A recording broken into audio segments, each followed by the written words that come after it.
make it. He made it. Yeah, I can make it. Easy. Let's see. I can. Whoa. Fireball! Damn it! All right, let's calm I down. didn't do that. I'm purple. Everybody, calm down. Children, behave yourselves. Yes, Papa. I don't see Tell my us a character. story, Papa. That's not me, man. Well, this is a story all about how. That looks like a penis. Alright. So, you guys roll into Waterdeep. Rolling. Roll right into Waterdeep. And most of the merchants that you were traveling with disperse into the city's markets, warehouses, and stables respectively. They're gone.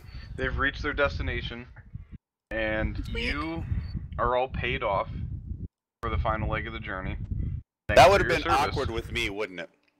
What's that? That would be awkward with me. What would be? I don't speak, remember, for a little bit longer. No, he just hands you a sack of gold. I just nod a lot. I know what's going on. I'm not out of touch. I'm just unable to communicate. Right. So magic weapon. Since you guys did such a bang up job, you were informed by the merchants. Obviously, this is respectfully. That you are now 6th level. That you guys would be welcomed back as bodyguards anytime. Okay, so we have an inn now. We're made men. I would like to to Merchants Guild. Ask the Merchants Guild where they would recommend to get a sword that maybe is a little bit sharper than the average sword, if you catch my drift. A +1 magic sword, so that these stupid fucking creatures that we run into that are like resistant to everything we can do. Yep. And I would like to once I'm able to communicate again, I would really enjoy doing a little shopping. So we all want to go shopping if that's possible. Cool, but it's not possible because the DM says so. Dun dun dun. You remember that Waterdeep is not actually your final destination. Hang on, YOLO. Your fan. Oh, the fan, yeah. Thank you, sir. So you can't waste much time closing your accounts with your employers or sightseeing in Waterdeep. How much gold? We gotta figure out how much gold we got then. You lose the treasure wagons in the crowded metropolis. Cult does not follow the same pattern as the other caravan. Instead, they head for the northern side of the city before looking for a place to spend the night. Everyone. User joined your channel. Hello. Everybody who you know to be associated with the cult gathers at the same spot by nightfall.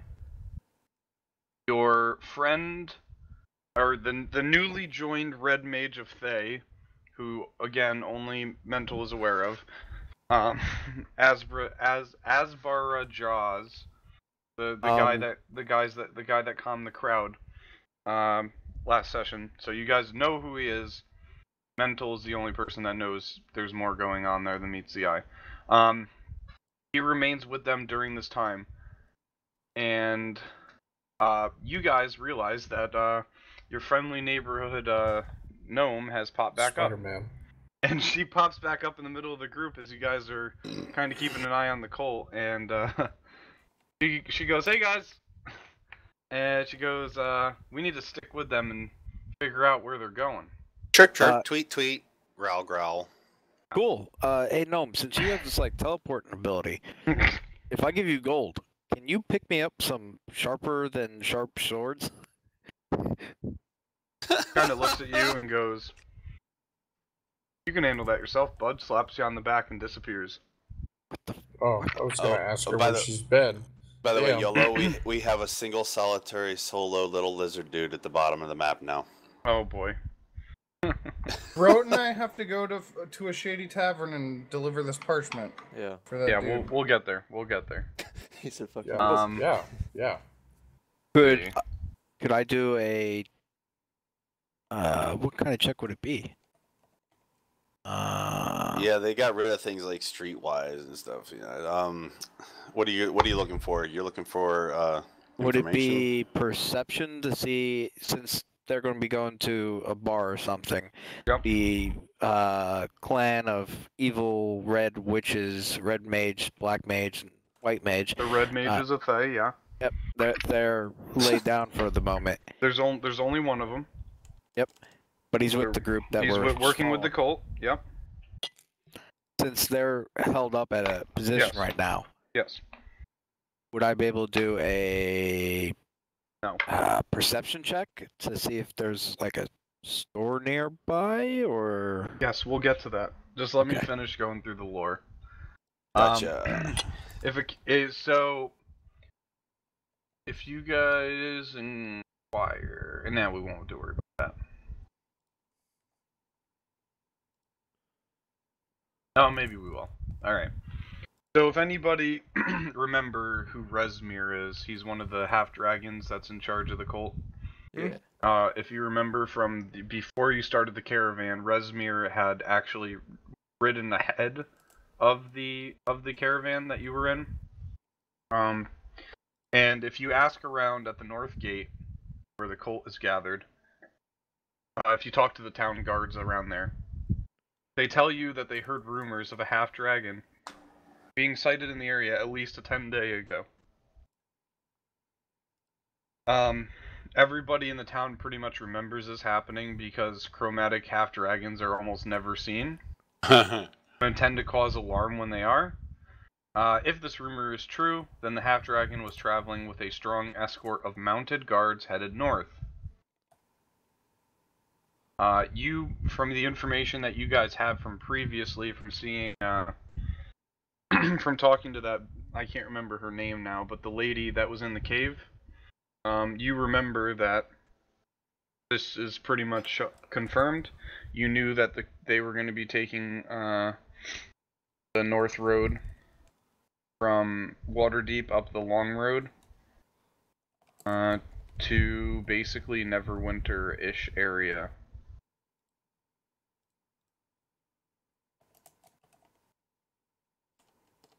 Not sure. Cool. Let's see. The high road, sorry.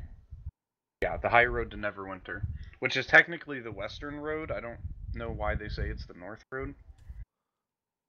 Unless maybe the road from Waterdeep. Oh, the road from Waterdeep forks off. It is one road. Okay. Never mind. Anyway, sorry, logistical issues. After spending some time asking around about any more information you guys can get, you learn that the road to the north, called the High Road, used to connect Waterdeep to the city of Neverwinter. A cold coastal marsh called the Mere of Dead Men lay between the road and the coast. Over the years, the mere continually expanded. Each time it grew, it flooded the road, which has been relocated farther inland. That was the situation until a century ago, when Neverwinter was nearly destroyed by the eruption of Mount Hotenau. With the city in ruins, efforts to keep the road open simply stopped. No longer served a purpose. But now, Lord Never Ember is rebuilding Neverwinter, and the road is needed again. Warehouse visited by the cultist is where the warehouse visited by the cultists is where shipments of supplies to the road building camps are coordinated. If freight haulers went there, it must have been to see if they could haul supplies to the road for pay.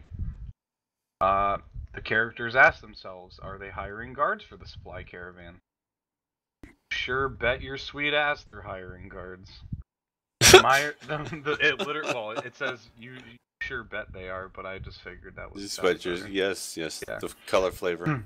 The Mere of Dead Men is wild and dangerous. Lord Never Ember's agents in this endeavor are perpetually looking for laborers to build the road and fighters to protect the laborers.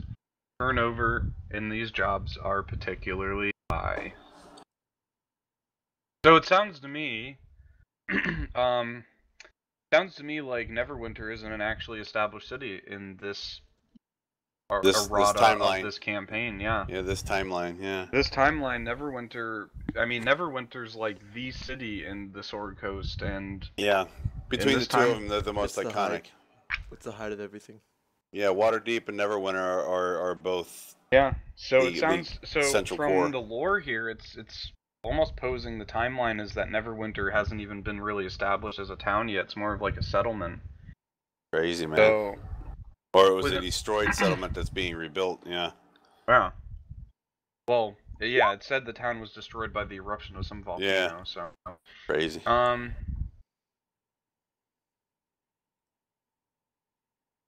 Right. I just have to Probably pop open the explain next. if you You're play fine. the game Neverwinter. The characters have no trouble getting hired as wagon escorts at the supply warehouse. Unlike in the caravan, guards are not hired by individual wagon masters, but by the High Road Charter Company, a consortium of guilds and noble houses partnered with Lord Neverember. A human veteran named Ardred Rifferhue commands the entire convoy. It consists of 6 supply wagons, 12 escorts, including you guys and Jamna, your trusty gnome. Little gnome friend. And 24 laborers marching out to relieve a group that is coming back. Those cultists who weren't you notice that the cultists that weren't hired as teamsters for their wagons are coming along as laborers. The cultists do not seem happy to see the characters again. So you all get some dirty looks. The work camp. We're just in it for the money. Chirp chirp, cheep cheep, Yeah. tweet tweet. The work camp the convoy is headed to lies 200 miles up the coast. For most of that distance, the road winds through rough coastal hills nestled between the Sword Mountains and the sea. 43 random encounters later and 7 more On the 7th levels. night, the convoy camps on a hilltop from which the characters have their first sight of the Mirror of the Dead Men. It is a chill tangle of trees, brush, boggy ground, standing water, reeds, and cattails, stretching farther than the eye can see.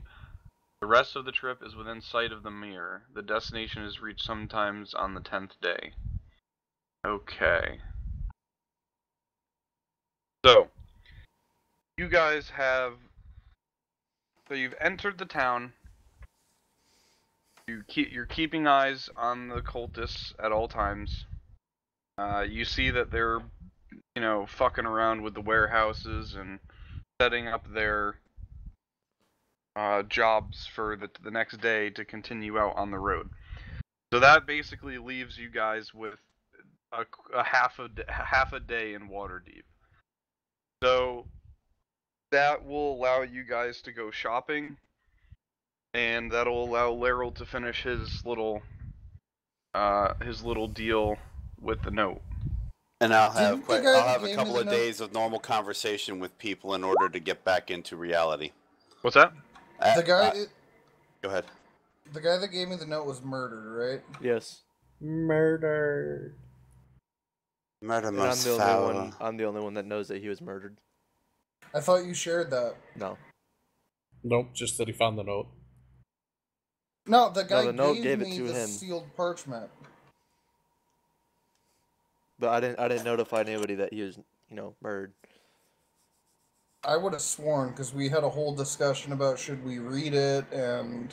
Yeah, Yeah, that's for there the note, definitely but that was. wasn't about, whether or not he was dead or not.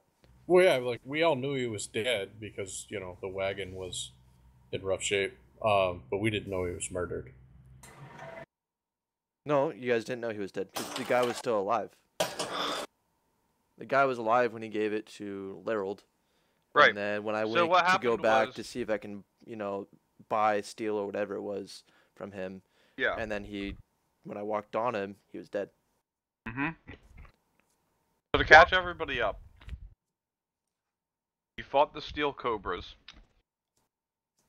Basically, I fought the Steel Cobras.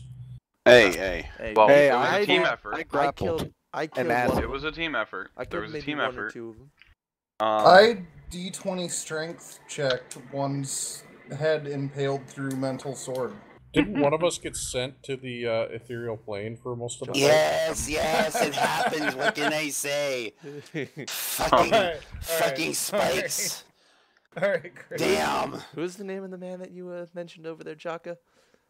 What's that? The name of the guy you saw? Oh, Bruce Willis. He was bald, very freaky. Yes. All right. So, fought the Iron Cobras. And we kicked that ass. Yeah, you kicked their asses. The guy was you figure out was supposed to deliver them to his contact in Waterdeep.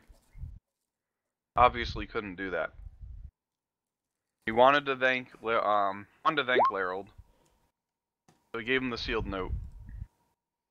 And then later on that night, Root went to talk to him about getting Steel Cobras, and he found him murdered, and also figured out, well, not figured out, but rather saw a symbol of some sort carved into the man's chest. So, that's where we stand on that. So, as a reminder, the reason why Larold and Rote kind of like, I guess we're like deciding to team up on this little side quest, is because you realize, Rote, that the shady people that you're probably going to have to deal with to turn in this note is could also potentially have information on who that symbol belongs to, if that's relevant to you. Yep. So, with all that being said, you guys have half a day in Waterdeep before the caravan leaves again. Who would like to go shopping? Yes, please. Question: how much gold was it that I earned through all that? Because I never actually put it in until the end. Or I believe you were being paid at like 10 a day. I don't know, 15 gold pieces every 10 days. So you had made like 60 gold. Okay. Well, let me see, because I have in my notes how much I was making. I was making 25 gold per day. No, 25 every 10 per days. 10 days. Yeah, well, yeah, every 10 days. So there was 40 days. All right, 40 So it times. was 100 gold. Alright. I can't remember how much Jaka was making. I think it was 10 gold a day, or Sounds 10 about gold right. a period. Yep. So how many periods was there? Four. So I got 40 gold. Okay, cool. That's dope. Yeah, I got a little bit of gold. I don't have a lot of gold. I got a good amount. Yeah, Our we're too broke to buy DM shit is in going to this be campaign. really fair with the prices and everything, right? Make it like easiest for us, right? He's going to love us. What? The Almighty God, our DM. He's going to be lenient upon our purchase prices and let us haggle. That's Maybe. why you just start late and you know, have a bunch of gold that you just don't spend. Right. Or you go to a store and get denied every item you want, so you walk away pissed off with all your gold. That's when I cast Fireball.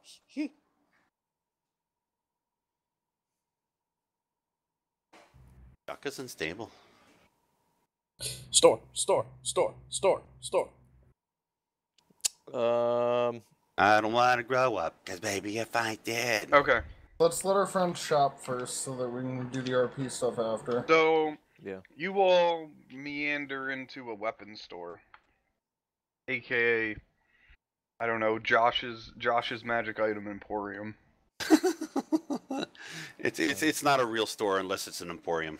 Yeah, it's always got to be an emporium. Little And, Jimmy Norton there, if anybody gets that reference. You all, Nope.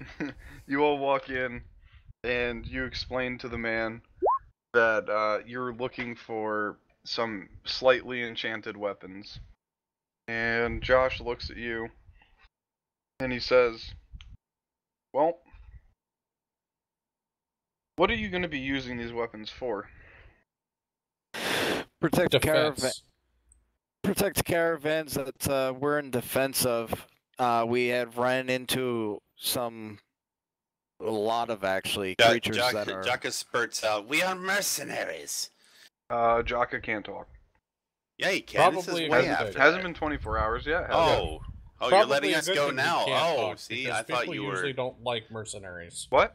Okay, so you hear. Yeah. Yeah. And You wouldn't be able to talk to people until tomorrow morning, I believe. Oh snap! It's 24 hours. Yeah. I ignore Jaka. Yeah. And I go, we're trying to protect these caravans. We've been running into a lot of beasts and monsters that are not able to be damaged by normal mean swords. Okay. So we're trying to find swords that are sharper than average, if you catch my drift, +1, or higher. Well, he knows you've already told him you're looking for slightly enchanted weapons, which would imply +1. Yeah. Or a so shields. so he inquires and says, "Caravans, are you heading up to work on the road to Neverwinter?" Yes. Jaka Okay. just nods his head. Just give him all of our information. Give me a persuasion roll. Can I nod my head very persuasively? You can absolutely try, but Does that give me advantage? But mental's talking, so no, it doesn't give you advantage. With a nat 20. Oh man! With Alright. a nat 20. Oh, What? I'm doing good in my head. I'm doing good. Yes. So he kind of looks over at the at the soon-to-be druid, and he goes, "Is your friend okay? He's chirping like a forest animal." He's just very excited to be able to do this and help out. He hasn't seen a town for a very long time. Okay, yes, of course. He goes, Josh goes, "Give me a second." He bends down behind the counter, and he pulls out a scroll, and he opens up the scroll, and he kind of, runs his finger across it as he's reading it. He starts muttering some things to himself, nodding, shaking his head, nodding. He puts the scroll away. He goes, "Okay. So I have been authorized by King Nevermere to sell any willing guards that are working on his caravan these slightly magically enchanted weapons at a considerable discount. Obviously he will be subsidizing the cost of these for you." Jaka's head is going up and down and up and down and up and down and up and down and up and down and up. And he's kind of dancing a little bit too on both legs, like, let's do this. So he says he tells the party that they are welcome to purchase a highly subsidized weapon or piece of armor or shield. There's a limit of 1 item per person, and that will cost them about 400 gold pieces apiece. Done. How much? What? 400 gold pieces. For what? For a +1 item. +1 of anything. But Jaka does not want that. Oh God, how is he going to tell him what he wants? And then He's going to start I know we're playing Jaka, charades. I know Jaka is magical, so I'm Necklaces, rings, staves, rods, wands. going to say cloaks, clothing, anything not armor, not like melee, maybe ranged. I could probably swing some like a basic longbow or not a short bow or something like that, or a light or a crossbow. But I think I actually have a crossbow. Let me just check. I'm going to say he's a mage of our group. That's why I don't have with a crossbow, the chirps no. and everything else. Do you have any items that would assist him? Because I'm sure he would greatly appreciate the discount that the fair king is helping us with, or Right. He goes, mayor. yes, of course. Yeah, he's not so rich either. Um, How much gold you got, Jaka? I am trying to tabulate that at the moment. Give me just a moment. I'll get. I have. You don't have 400. I can help you. I have 201. I'll give him 200. How much gold do you have? I had He 6. He keeps throwing it up. So I have 20 gold now because I've given Jaka 200 gold. I'm going Gold to remind Jaka now Jaka. is 401. do you guys 401 have gold. anything to sell? I feel like Yes. you guys have Yes, you've have a acquired Oh, items you know what? I do. that you could pawn. I But have a crossbow, a warhammer, and 100 crossbow bolts to get rid of. I think that would come out to something like 50 gold. Hold on. I have a pouch. Hold on, I have to scroll this, sorry. I have a pouch containing a half dozen masterfully cut and polished precious stones. Right. I have that. Okay. I don't know, I can't remember what I was going to do with these, but I have, as I wrote, dozens of talismans. Maybe I could go to temple or something. The kobold talismans. Right, but maybe some temple might want them or something. To burn them, to destroy them. Curse strangling neck. I have a curse strangling necklace. That's probably worth that I could totally sell. You know, be like, do you have chirp chirp tweet tweet tweet chirp chirp. All right, hey, this necklace do you right have here enemies? is magically and strangles people apparently. And I'm miming it. I'm going. He's willing to sell this. All right, Josh is not interested in your curse necklace of mutilation.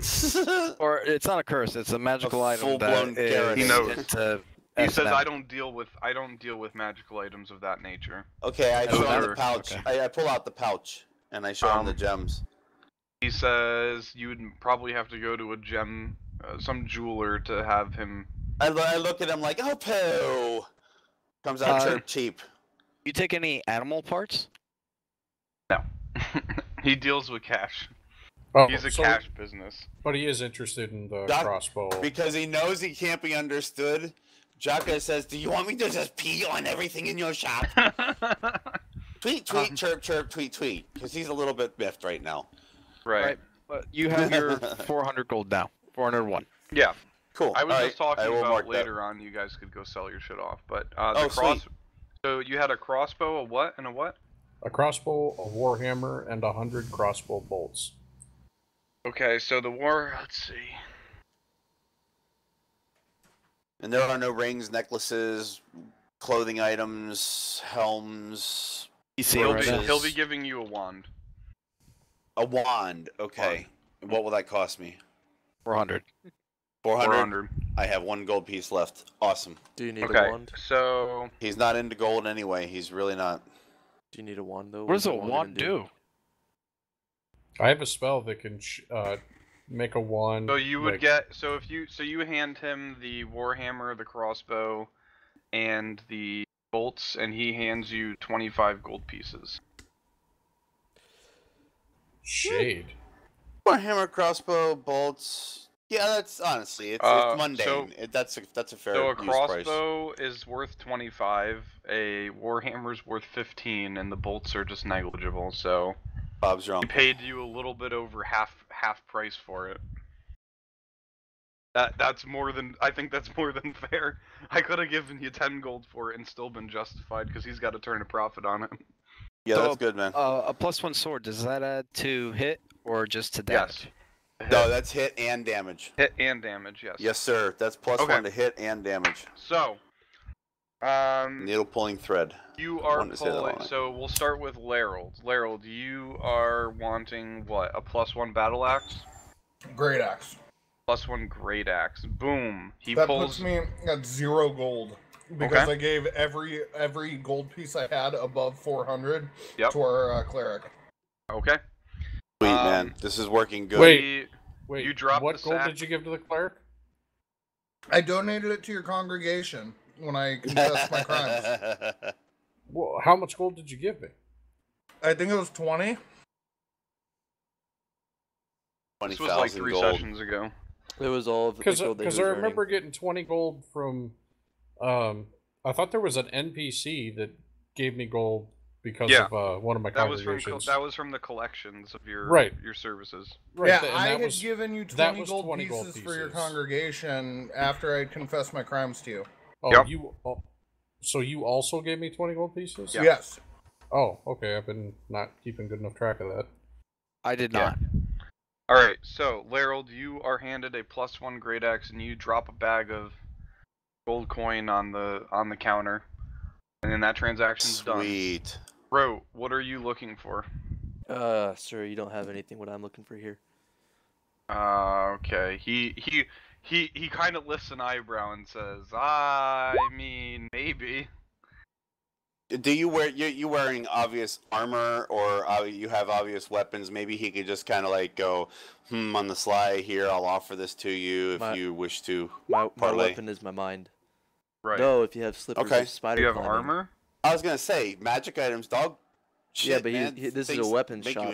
This is a weapon shop. I don't. No, this is he's a supply to those. Oh, okay. Josh's Magic Items Emporium. Okay. Yeah. Slippers of spider climbing. Oh, what is it? Yes. What is it called? Slippers of spider climbing.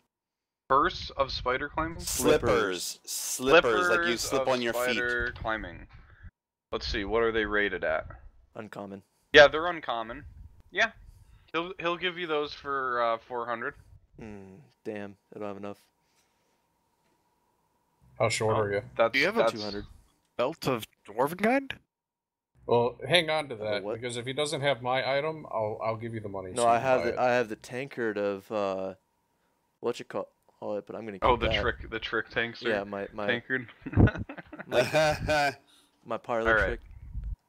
The rope is getting. I just kind of sit there with my arms crossed and I kind of like jiggle the precious gems again. Go. Buddha, you plop down your 400 gold. And I pantomime. I literally pantomime. Now, mind you, I'm twitchy now. This is just Jaka. Yep. Everybody's getting used to it. Okay, actually, and I kind of mime like necklace, rings, helms, clothing, boots, belts, everything. I literally mime everything and anything, potions, whatever the fuck you got. Like, but I also go, boom, pew, actually. Boom. And I'm mimicking like thunder and lightning because I can't really speak, so like natural sounds. But yeah, so if he has anything like that and I point to the gold and I go, I'd like, in other words, like surprise me, DM. Right. I'm trying to here. So the way that you described it, I assume that we showed up like early evening and we're leaving in the morning, right? You're showing up like 3-4 o'clock in the afternoon. And then we're leaving in the morning. You're leaving in the morning, right? Because that's when the next caravan is leaving north. Okay, so I would imagine the best time to go find a shady tavern would be tonight. Would be at night. Yes, probably. So while Jaka's waiting to see what he can come up with, he's dancing from foot to foot, and he's going trick or treat, lick my eye, give me something good to buy, but it comes out tweet, chirp, chirp, tweet, tweet. You know.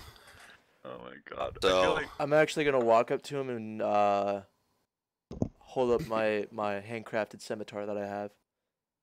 Handcrafted scimitar. Ooh, his eyes get big. And where did this come from? From my original storyline, from when I was first coming out as a dwarf. So scimitar normally goes for 25 gold pieces. Yeah, I mean it's gold that they sell.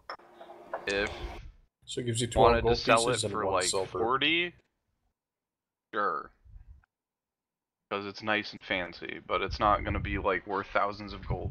Yeah, but it's So more gold in my pocket. Okay, so you're selling the scimitar? Yeah. All right, you'll get 40 gold pieces for it. Ooh! I lay out the dozens of talismans on his countertop. He says he tells you he has no use for kobold doodlings. And he makes he goes poo, and he puts them all back in his pouch. You gotta find a jeweler that can appraise all your talismans and gems. Yeah. All right. Eventually, so Buddha, he's gonna hand you a wand of what do I want to give you here? He looks expectantly, going pew pew boom boom. Boom. Pew. Oh, this would be perfect. Barbarian, do you have Sentinel? No. Damn. Okay. Gives you a wand of wonder. A wand of wonder. So here's what a wand of wonder does. Hold on. Okay. Wonder. Let's see here. Okay. Let's see. 7, holding it, one of its charges. Okay, while holding it, you can use an action to expend one of its charges and choose a target within 120 feet of you. The target can be a creature, an object, or a point in space. Roll die 100 and consult the following table to discover what happens. If the effect causes you to cast a spell from the wand, Spell's Dave. Oh my God, the spell save DC is 15. If the spell, this is so fit for me. It's a wild magic wand. If the spell normally has a range expressed in feet, its range becomes 120 feet if it isn't already. If an effect covers an area, you must center the spell on and include the target. If an effect has multiple possible objects, the DM randomly determines which ones are affected. The wand regains 1d6+1 expended charges daily at dawn. If you expend the wand's last charge, roll a die 20 on a 1. The wand crumbles into dust and is destroyed. So there's a die 100 chart then, such as 96 to 97. The target's skin turns bright blue for 1 die 10 days. If you choose a point in space, the creature nearest to that point is affected. I mean, crazy shit. It's a wand of wild magic. Fuck yeah. I like 70 through 79 as you cast Fireball. Are Nice. you kidding me? Oh, that is so 37 awesome. through 46 is Lightning Bolt. Oh, 40, I cast invisibility. 47 through 49. A cloud of 600 oversized butterflies fill a 30-foot radius centered on the target. The area becomes heavily obscured. And there is, okay, and what's beautiful about that is there is no hit points or AC, so it cannot be removed for 10 minutes. Yep. Okay, 54 to 58.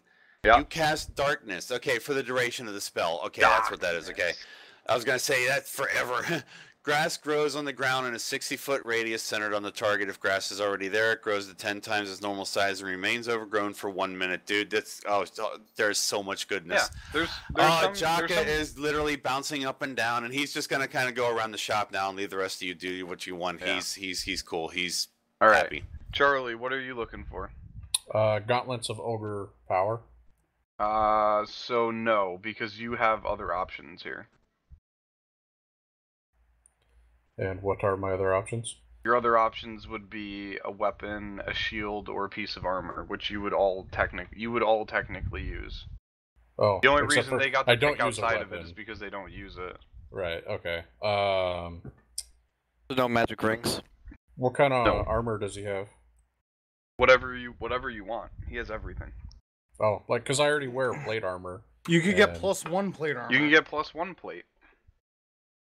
Or get it gives you an extra AC, or you can get a +1 shield, and that gives you another 1 AC. Go for the flanks armor. Well, he just has a +1 armor. It's nothing fancy past that.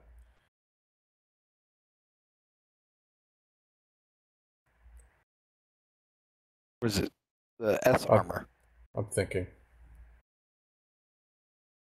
I think what the hell the thing's fucking called. Ignore my roll if you would. Oh shit! Hold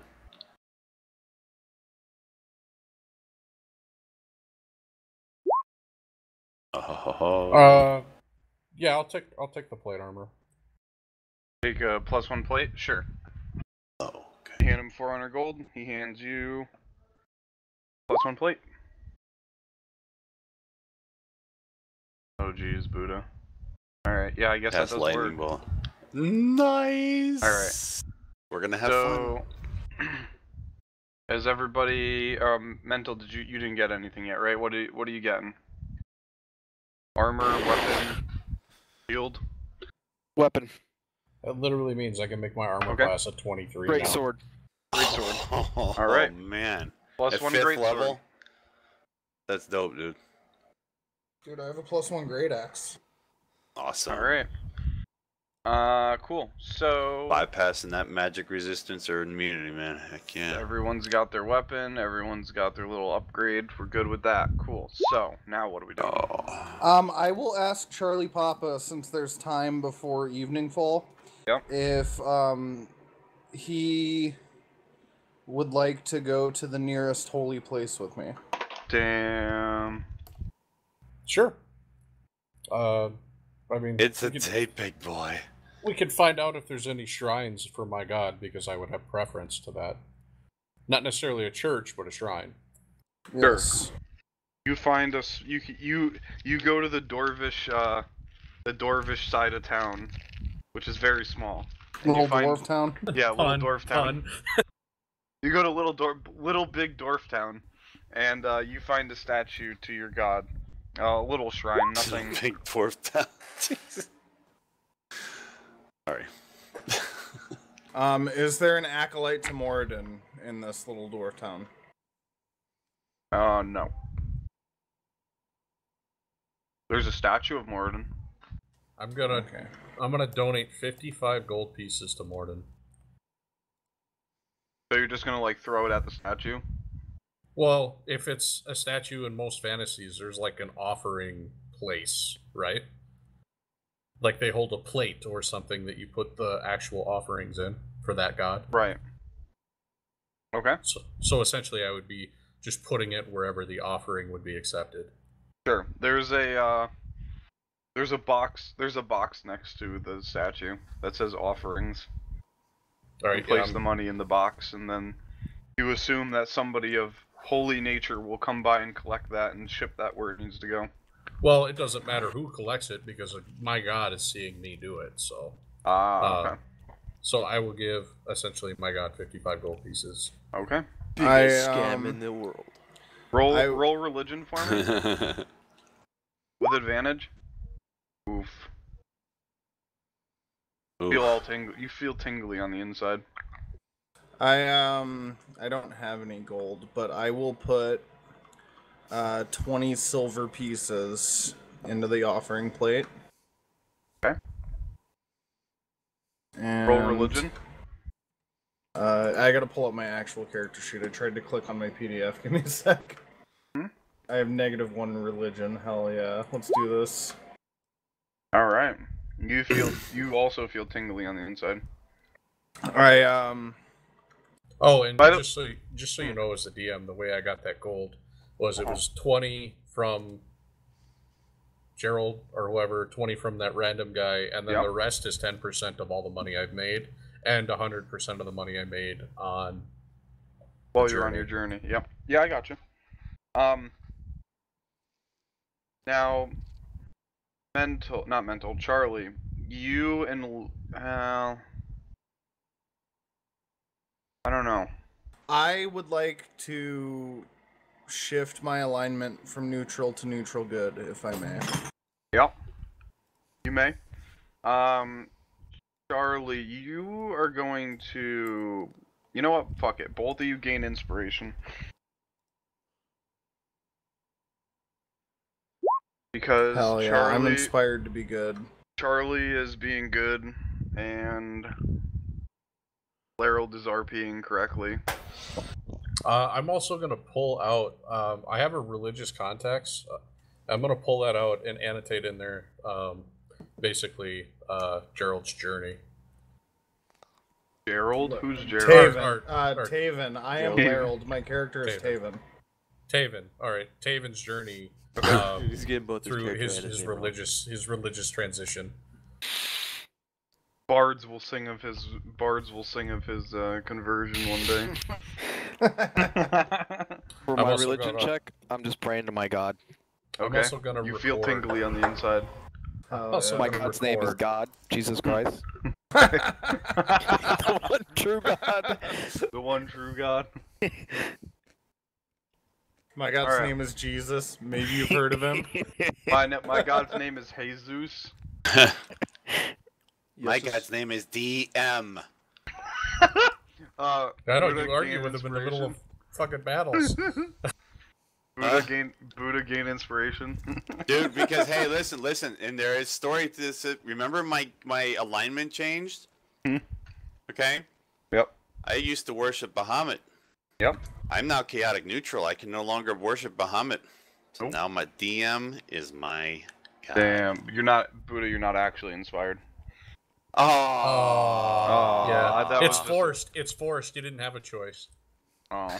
So you don't get the inspiration. Yeah. You're just like, oh, well, I guess. But I'm still putting you down as my faith. Okay. Has my alignment changed? And I'm saving the file. Can your alignment change? On what grounds? No, I was asking, has it since because of my actions? No. But you Not as far as I know. No Okay. one's gone on a murder spree yet.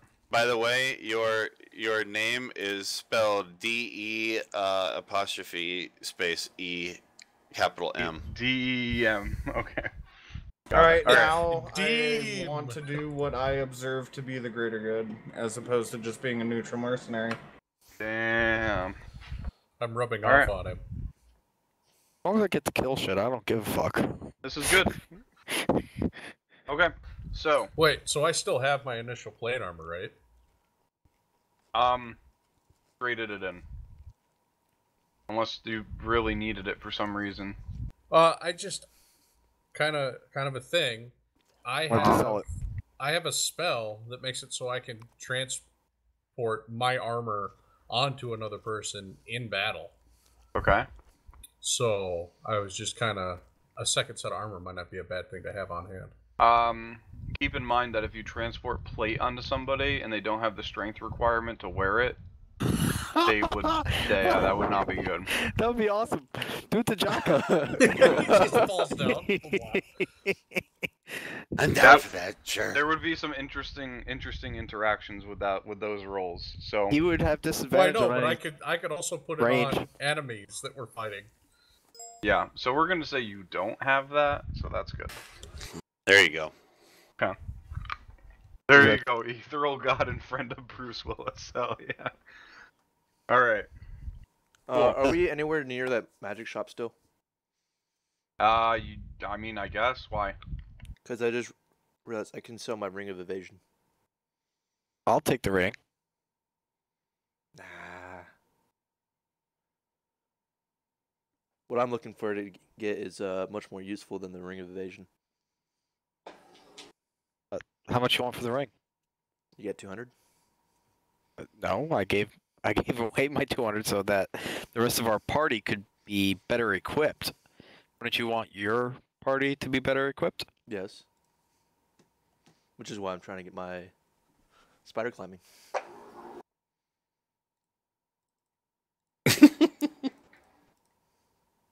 You got 135? I got 20. I gave almost all of my gold to Jaka after paying for my sword. Well, Jaka will remember you. Jaka, remember me when we get to our next magic shop. Yes. I will share gold. I like my pretty. I mean, of course, cheap, I don't want to tweet. I don't want to put any words in anybody's mouth here as the DM, but I mean, if you're feeling kind of brash about it, you could walk in the store and be like, "Hey, so I talked with an emissary of the king, and he told me that he was going to cover the cost of my my item," and then you could roll that out.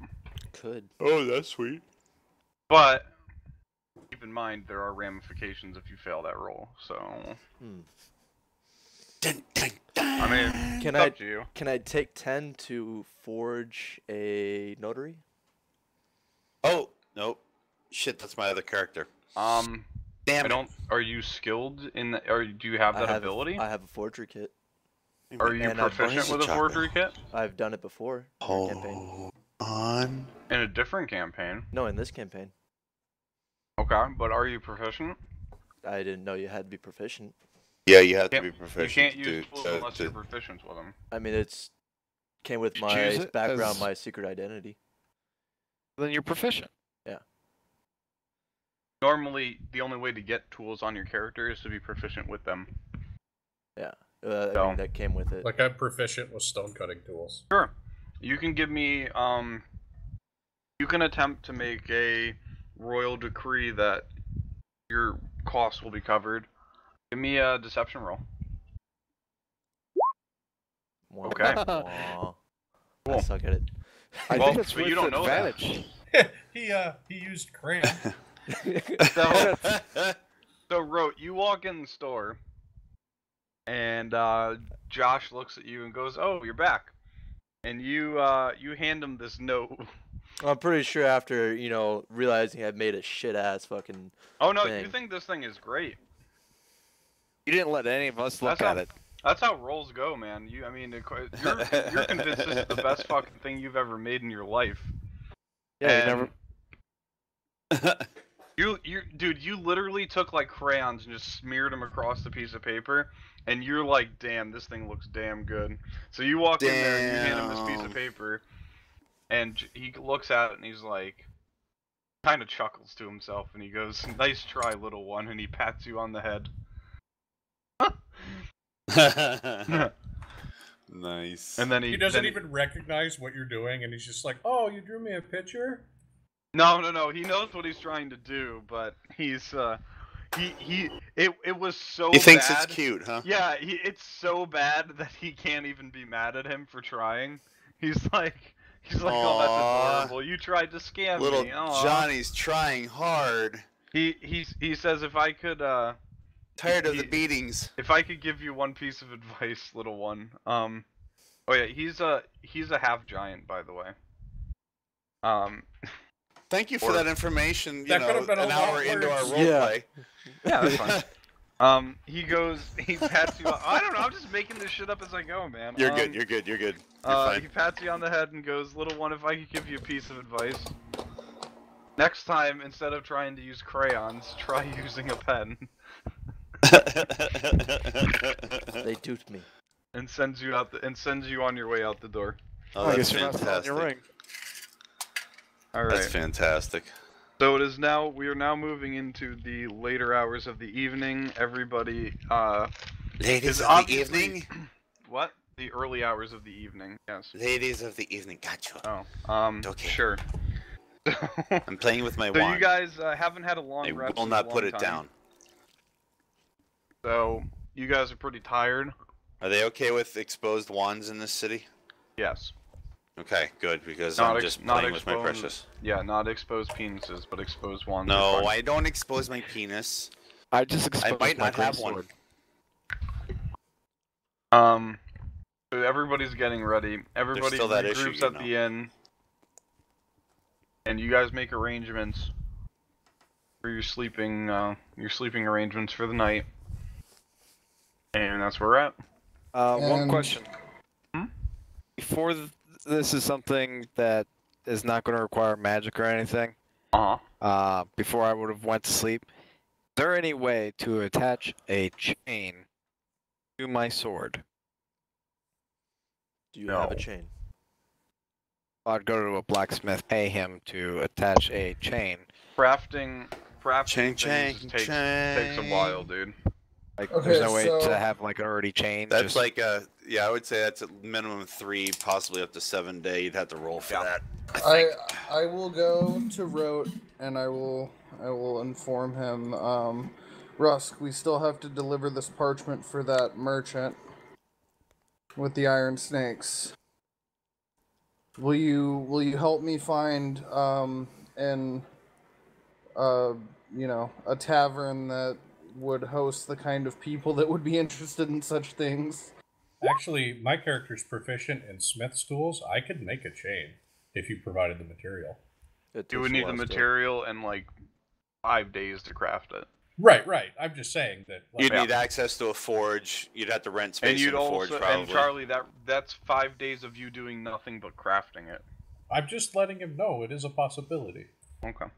My question was, I wasn't going to get one made. I was going to take one that they already had, and then not really something that they would keep around. Chains? Well, he could just buy a length of chain. Yeah, that's what I was going to do. Buy a length of chain, have them do one circle loop on the bottom of the sword. Right, but this is all again requiring you to have time to have this done. You have like a quarter of a day before you have to leave.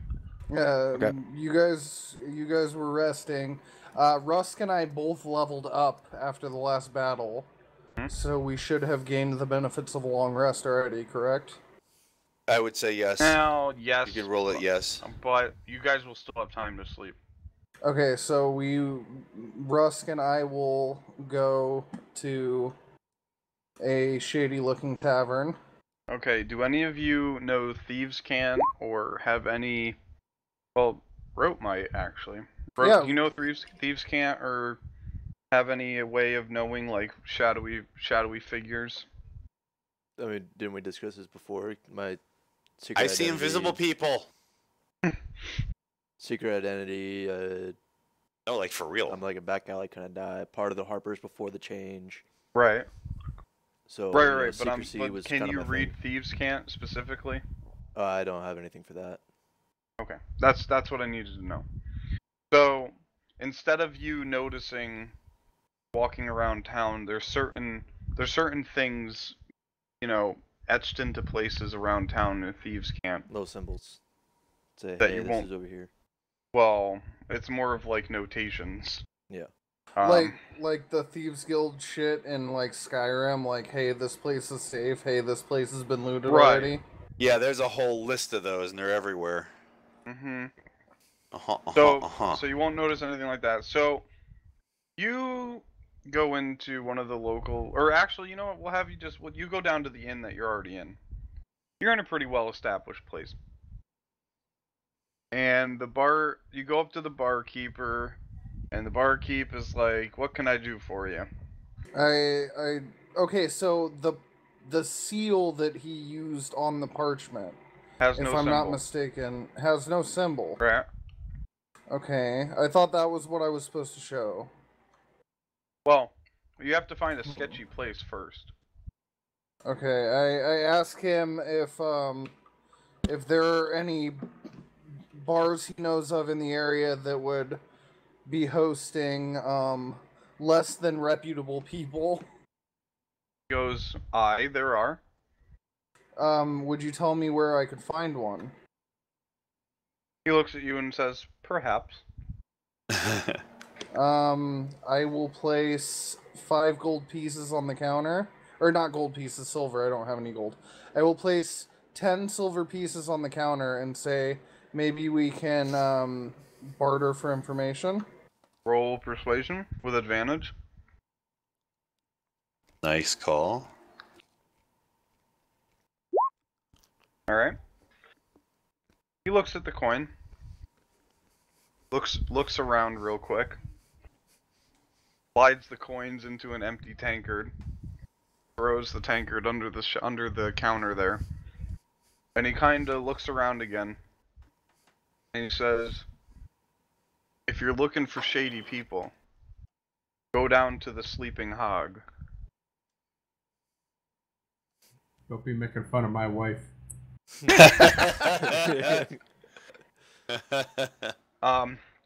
So he gives you not exact directions, but good enough directions that where you leave the inn, you go down quite a ways away actually. Kind of in the middle of the town. And you go down a couple dark alleys. And you see a sign that looks kind of, for lack of a better word, disheveled. It's kind of like almost falling off the building. And in very faded paint, you can see the Sleeping Hog. It's all battered. Yeah, it's all battered up. Disheveled is the word you use, in lack of a better word? Yeah. Wasn't there a, I would swear there was something that he said I should say, or that I should show somebody that they could connect me to his people. I just don't remember what it is. That's a very good question. Should have wrote it down. I think it was. Right. I think it was just the note. Wasn't it? Okay. Yeah, perhaps. Was it? I'm trying to think now. I'm pretty sure it was. I can't recall. I thought it was the wax seal on the note. Had like a symbol on it.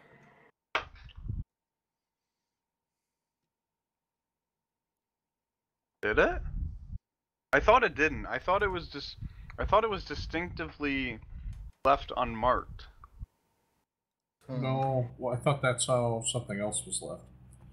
No, because the only symbol that I remember being important was the one that was carved into the guy's chest when he was murdered. Okay. Yeah, the one that I see that none of y'all know of. I believe you're just supposed to show them the note. And maybe you were given a name? Was it a name, maybe? Yeah. You were supposed to ask for? I don't remember. I don't Perhaps. even remember. Okay, well, I will approach a tavern keeper and I will relay the information that the character knows, but that Larold personally does not know. Right, and the DM not knowing as well because it's been forever. You could literally just say, is there anybody around here that's looking for steel cobras? Is that what you want to say in a sketchy place? No. No. Are you sure? Yeah, I'm I want to relay the specific information that Taven is aware of. Okay, so here's how I imagine this going.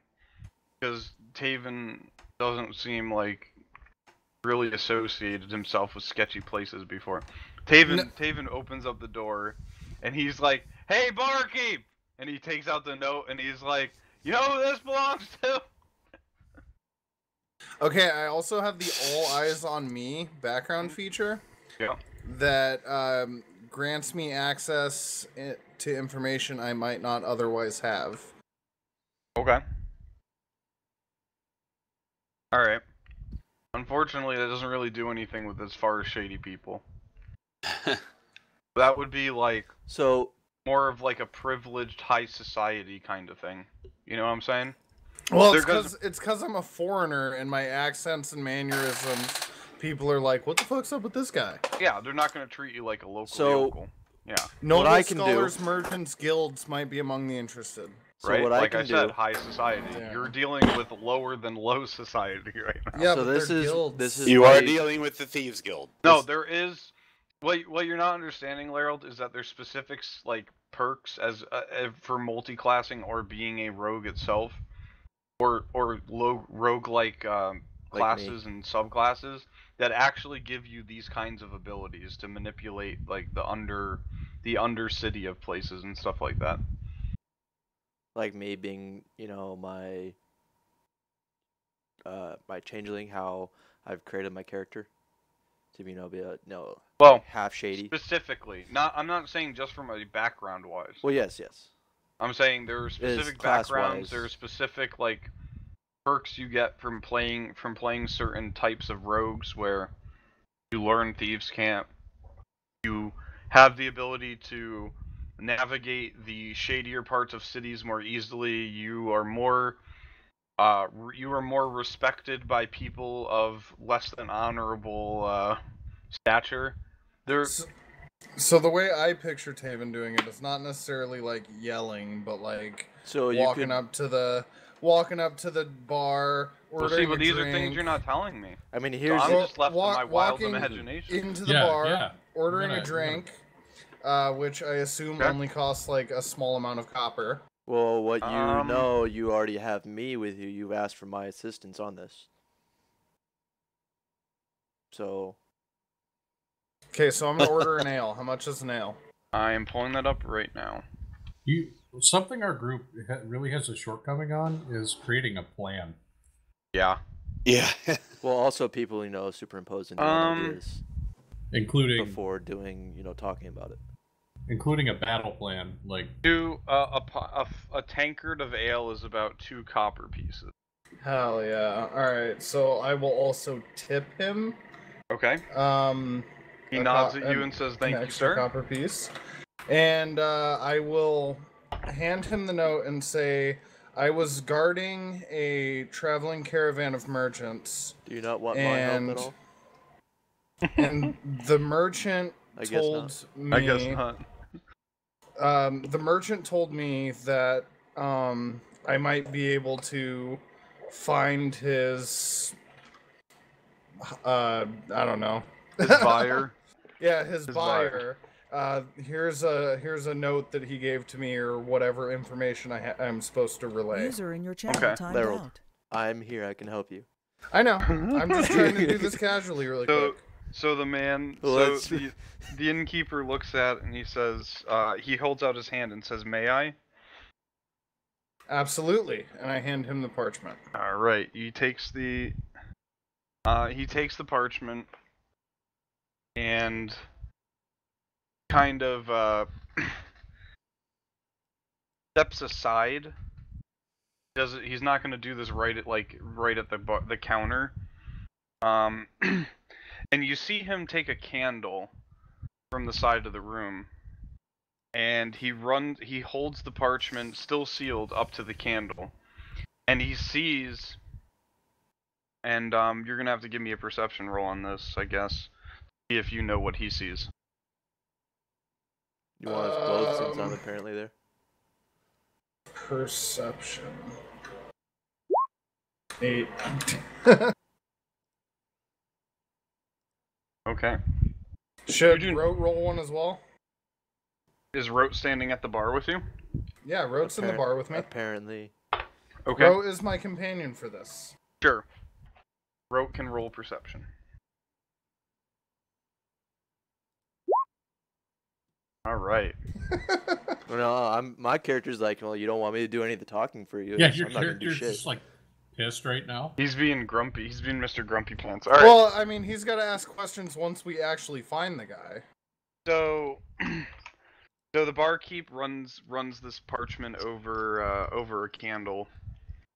Kind of confirms his suspicions on whatever he sees when he does this.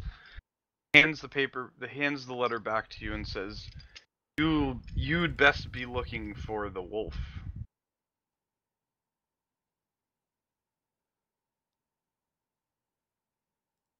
I'm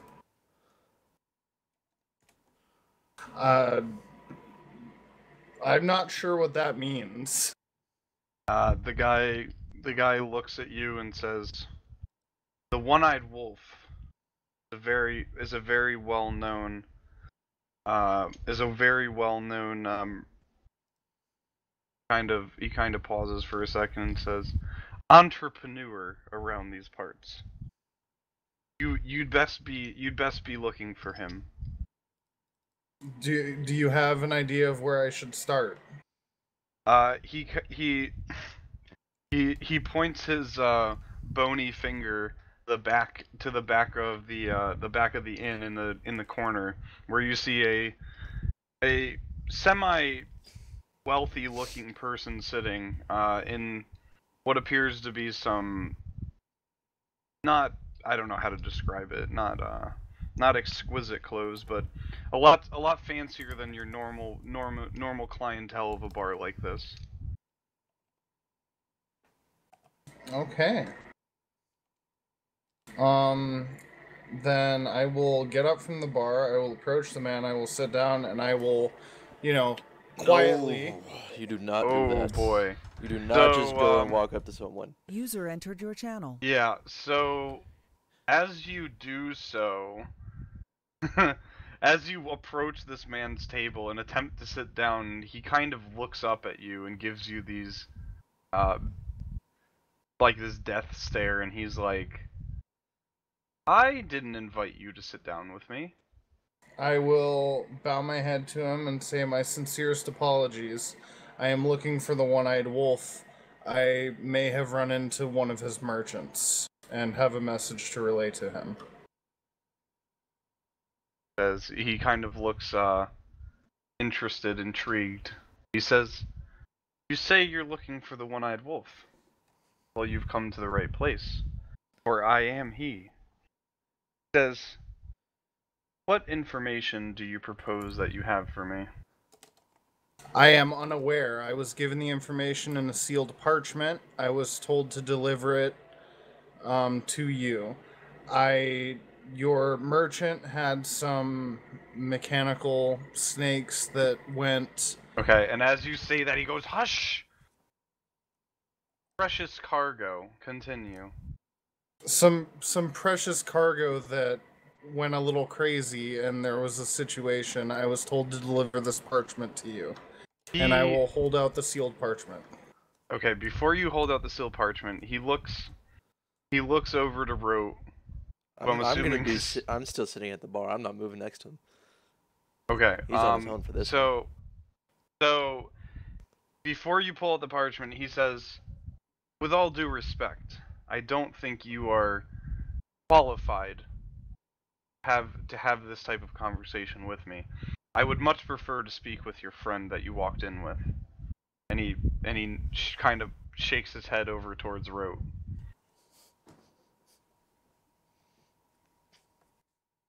Okay.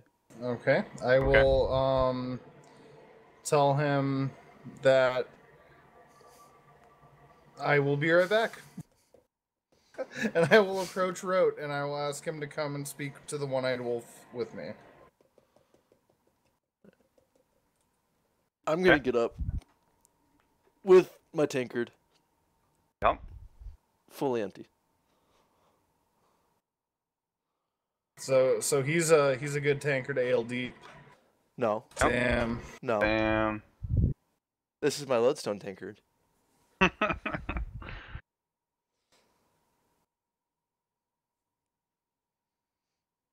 Okay. So what are we doing? So I will bring Rote back to the table and ask, may we sit? The one-eyed wolf looks at you and says, "You may."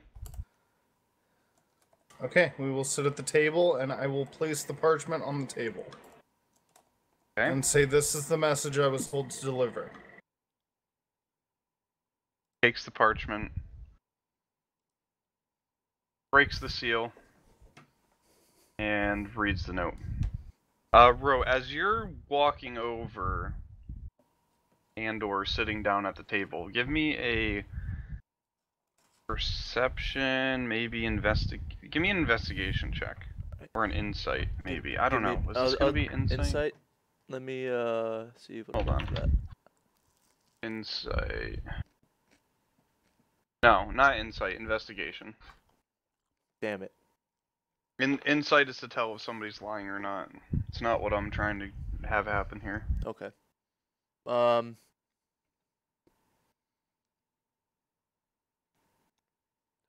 So you said investigation? Mm-hmm. Nat 20. Oh, baby. Alright, so you notice that as you're walking over, you see that the man is wearing a necklace, and the candle light or lantern light that's in the tavern catches it in such a way, and as this man is shifting to reach over and grab the parchment from Laryl that he's placed on the table, his clothes kind of shift in a way where you catch a quick glimpse of the necklace that he's wearing, and the necklace that he's wearing, the symbol of the necklace looks almost identically to what you saw carved into the man's chest. Okay. This'll be fun. So he takes the note and breaks the part. Like I said, he breaks the seal and he reads the note. So he takes a good minute or two.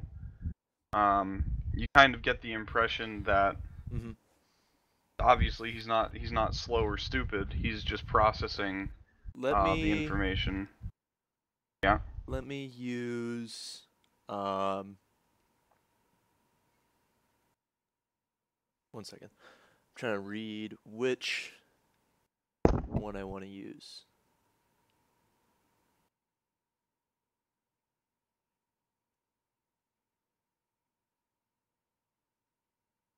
I'm going to use this.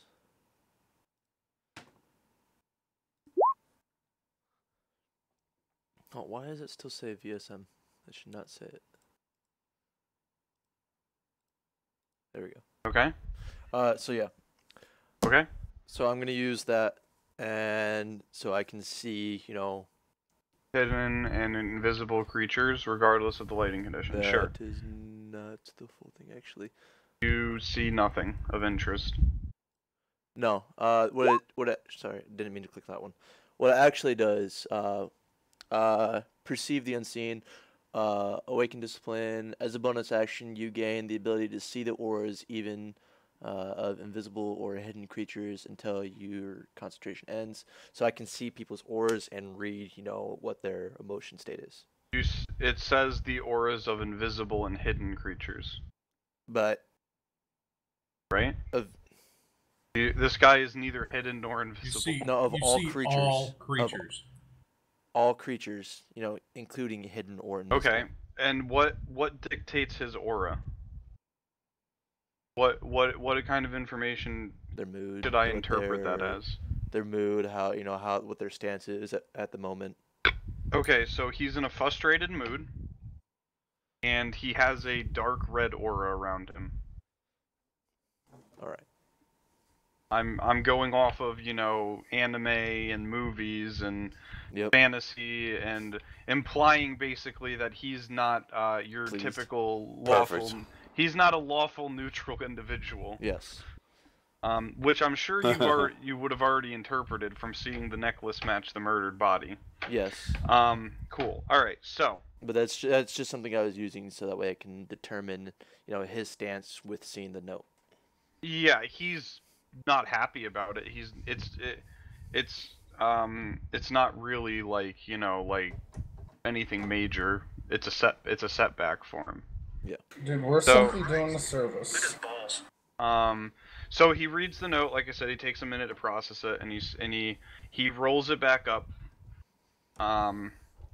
And he takes a plate from the side of the table that he's sitting at, and he puts the note on the table, and he lights the note on fire with a candle, with a candle that's on the table. And he turns to you and says, "This is very unfortunate news." For us or for you? Huh? For us or for you? Are you asking him that directly? I am. You know, subtly. That what? Subtly. I'm subtly asking him.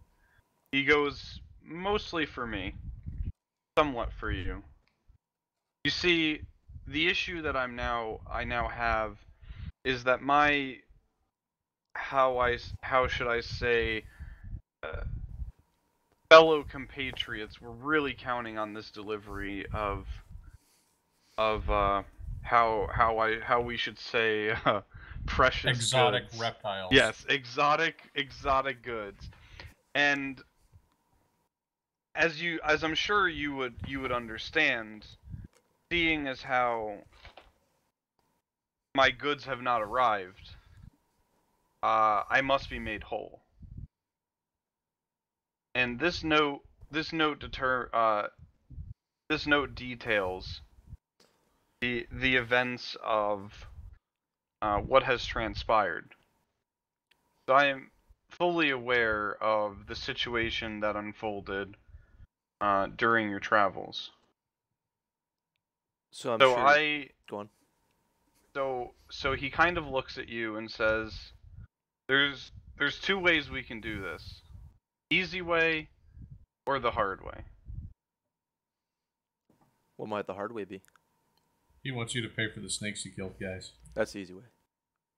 Dude, we were just doing our job. Harold, you're dealing with evil people. They don't care. They don't care about your job.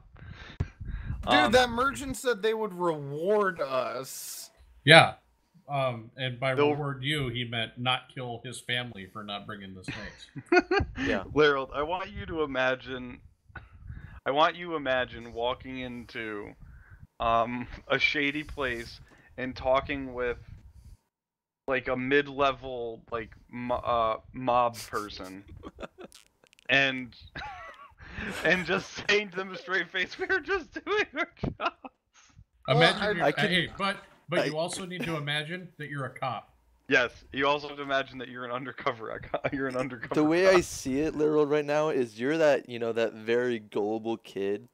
That was like all the bullies in school would be like, "Hey man, if you go tug on her skirt and like pull it down, but you that can merchant hang out didn't with seem us." like a dickhole. He seemed like a good guy, and he was like, Except "Hey, for the deliver part where he this, was dead, and you could get rewarded." I don't know that he's dead. Yeah, but see, here's the thing. If the note wasn't delivered, then his family would be killed. So he was just doing his job too. Yeah, he was just doing his job. So the merchant fucked me. Yes. So the merchant it was a classic fucking. Yeah, so I'm gonna go, I'm sure you already know of the merchant's whereabouts. He goes, "I am. He has paid the iron price." To quote Game of Thrones, I guess. Oh Lord. I love it. So what might the hard way be? He says, "Well, the easy way, if you choose to go that route, would be to complete a simple task for me. In exchange for completing this task, all debts are paid. However, if you would prefer the hard way, and he kind of gets like a half grin kind of going, you know, kind of gets a Little cocky smile on his face. Yeah. He says, let's just say it won't end nicely for anybody involved. I'm sure it will. That means not him either. Let me rephrase that. It could potentially not end nicely for anybody involved. So since I did perceive the unseen, I can see the aura of every creature in the room. Yes. You're in a shady bar. Well, out of everyone, does everybody pretty much match him? Everybody. And if I happen to be tagging along, I can see anything invisible. I mean, I can see there is nobody invisible currently. Yes. I don't even know if I'm there. You're not. You're not. You all went to bed. It's just me and Laryl. Cool. And in Buddha, even if you were there, you would be talking like a squirrel. I would be off in the corner looking at my wand. We're at the house having a prayer party. Yeah, you guys are having a nice little prayer party. Well, I'm standing outside playing with my wand just in case we have an accidental discharge. So he says, so then we're doing this the easy way. I would like to know what the task is before I agree to it. But see, he kind of looks at you and says, I don't want to speak to you anymore. And he snaps his fingers. And Laryl, you are now not able to speak. So then he turns to Ro and says, so the easy way or the hard way? More religious than Charlie. How about you prove it? I just did. I just donated 55 gold to my D&D. I'm gonna do assess foe to see whether or not I can take him on. Learn one creature's current hit point total and all its immunities, resistance, and vulnerabilities. Well, he doesn't have vulnerabilities, he doesn't have resistance, and he doesn't have immunities. He's just a humanoid.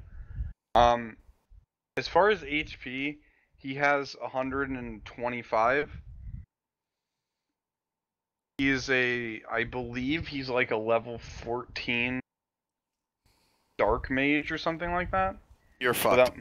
Without me pulling up his character sheet specifically, you're fucked. Basically, yeah, assessing foe, you do not stand a chance. Yeah. Not only that, but he just snapped his fingers and muted somebody without them even getting a chance to counter it. Well, exactly. Yeah. Exactly. So I'm not gonna be able to do shit to him. He's gonna be like, 9th level spell, die, and you're dead. Yeah. I don't think they have that at 14. Hashtag reroll your character. Yeah. So I'm gonna go with. I wouldn't mind doing this task. Wizards have. They have one level 7th spell. So he could very potentially have that ability. I don't know what were we talking about? Disintegrate last time? Disintegrate 5e. Let's see, is that a 7th or an 8th level? But yeah, to go into, I'm gonna say I wouldn't mind. Disintegrate's only a level 6 spell. Mental. And he has access to level 7 spells, so. Oh. Just as a gauge of his power level. Also, if I was there, I could cast that on him. Also, keep in mind that Laryl didn't even have a chance to saving throw against it. So that should kind of also, obviously that's metagaming. Your character wouldn't know there was no save associated with that, but anyway, yeah. So he says, so the easy way or the hard way. Well, I already told you a couple times. I said my character is going to go the easy way. Going the easy way. Okay, cool. I wouldn't mind. He says, "Excellent. This is music to my ears." And he snaps his fingers again, and Laryl can now speak again. So the easy way. And I'm going to tell Laryl of everything that I've assessed from him. Okay. Of the entire room. You should not say that right in front of him. I have telekinesis. Oh yeah. That's assuming he can't read your minds. I mean, regardless, if he can read my mind, he already knows what I know. Okay. So. Ignore this. So he says, "Excellent." He he reaches under the table, and he pulls out more or less what would be the early days consideration of a suitcase. It's kind of like a bag. Yeah, it's basically a bag. And he hands you the bag and then mutters a few words. He turns to both of you and says, "You have a task. Take this bag and deliver it to King Nevermere. I will warn you. I will give you this warning once and once only, as I deem we will not see each other again. If for some reason this bag does not make it to its destination, or you decide to try and look into the bag," and then he kind of gets that kind of smirky grin, half grin on his face. Let's just say you won't like the outcome. Dude, I'm not saying this in character, just metagame. This dude wants to assassinate the king. Yes. Good. I'm happy I'm not there. This dude wants to assassinate the king of Neverwinter, and he just gave us the tool to assassinate the king of Neverwinter. Maybe. Well, I assume not. he gave it to Rote because he didn't like talking to me. He did. Yes, he gave it to Rote. He also so he hands you the bag, he gives you his little spiel, and he tells Rote, after you guys have finished up with your pleasantries and you're sent on your way, he asks Rote to stay behind. Kind of shoos Larold away, because he doesn't really like Larold. I will wait outside of the bar. Okay. It's the King of Neverwinter, right? What? The King of Neverwinter or Nevermere? Yeah, King Nevermere, who is the King of Neverwinter. So he asks you to stay behind. Alright. And he says, "I've noticed much about you. You seem like a very talented ally. You seem to possess a certain, how I should say, Juxtapose. skills that would come in handy. I've heard from reliable sources that you might be a good fit for our organization." So he is going to offer you the opportunity to join the Zentarium. The Zentarium. Hold on, let me do a little metagame research. Mm-hmm.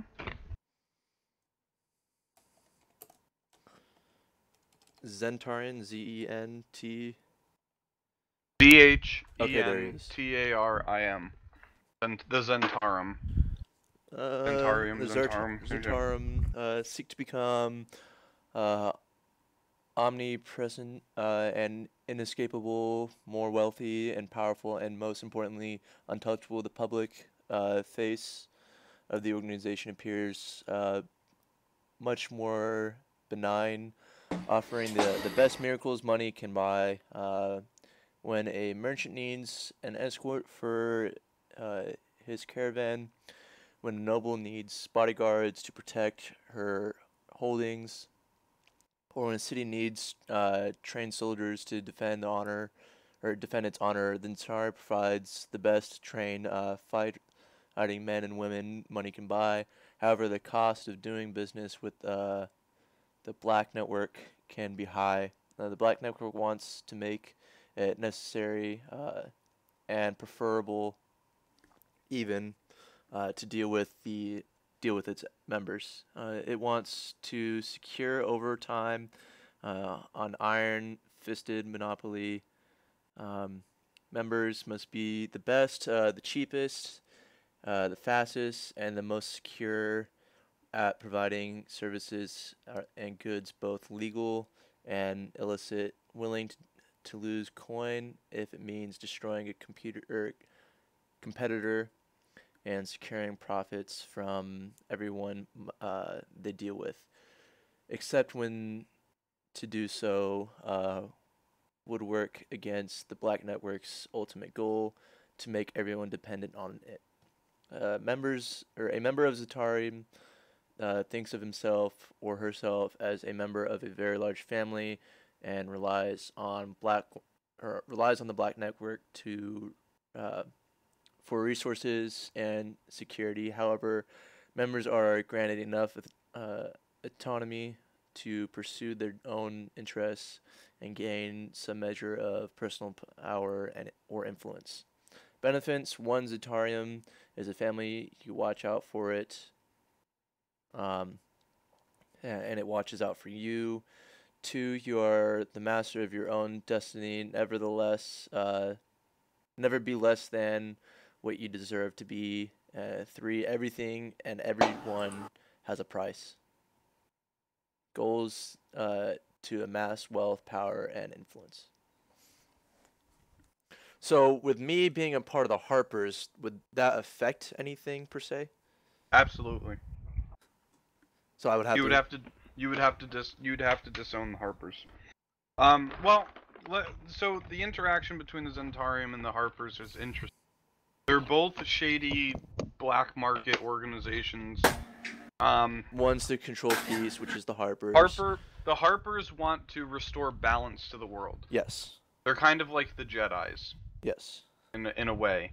Whereas the Zentarium are more of the Empire. They want to control everything. They want to have everything. They want all the power, all the glory. So while the Harpers and the Zentarium operate in similar ways, they're both shady. They both do things that are less than desirable. Yep. They work towards different goals, and ultimately, there's a constant power struggle between the two because the Harpers are looking to undo what the Zentarium are doing to restore balance, and the Zentarium are looking to cause unbalance. So they're complete opposites. Yeah. So you would not be able... As far as I know, I'm not super rehearsed in how being part of organization works. As far as on a D&D role-playing level. Yep. I would think when you're joining two opposite organizations, you would have to disown one of them. I think there's errata or unearthed arcana or something like that on that. Don't quote me. I might have just seen it on the wiki. God forbid. So what I'm thinking is, metagaming right now. I say, hey, I'll get back to you on this. I'll see how this first task goes. If it's to my liking, I'll say yes. If it's not, I'll have to. The one-eyed wolf looks at you. No, again, this is metagaming. Oh, this is out of character. Okay. Yes. So metagaming. What my idea on this is, I say, hey, if everything goes well and I like it, I'll do it. Right. And if it is, what I'm gonna do is I'm gonna go find my nearest Harper's area and be like, hey, I'm gonna do this, sneak in and infiltrate the Zentarium for you guys, get some information, blah blah, help out the Harpers, and then alongside, help out my own needs. So here's what I'm gonna say. You can go down that road, but it's not gonna end well. No. The Zentarium is not okay. So you're trying to play the double agent for two spy organizations. Yes. Which is probably going to most likely end up with you trying to be killed by one or the other. Or both. Because the Harpers are going to know that you're talking to Zentarium, and they're going to want answers. And if you decide to join the Zentarium, they're going to see that you're talking to the Harpers, and they're going to want answers.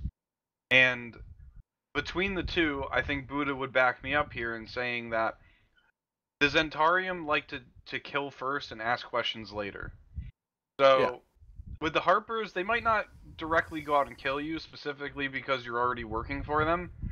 The Zentarium aren't going to like the fact that you're talking with the Harpers, and they'll know. Yeah.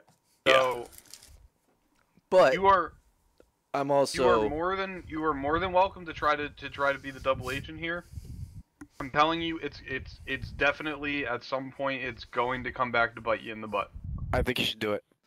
I'm perfectly okay with it. I'm going to accept the consequences if it comes to it. In the butt? What Okay. my you know I said my already common ace in the hole is, hey, I'm a changeling. Whenever I go to talk to someone, before I go to talk to him, I'll be in a different character, so that nobody knows it's actually me going to talk to him until I change in front of him inside the secure area.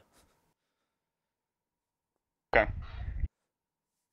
That's usually best ace in the hole that you can have right there. Right. If they have boots of spider walking for you. This is true. No, they're not going to offer him anything. Gives him the ring. Not this juncture. Not until I do right. more jobs. So what you're officially telling him? Yes, on the basis that the first mission goes okay. Yes. Yeah. Sounds good.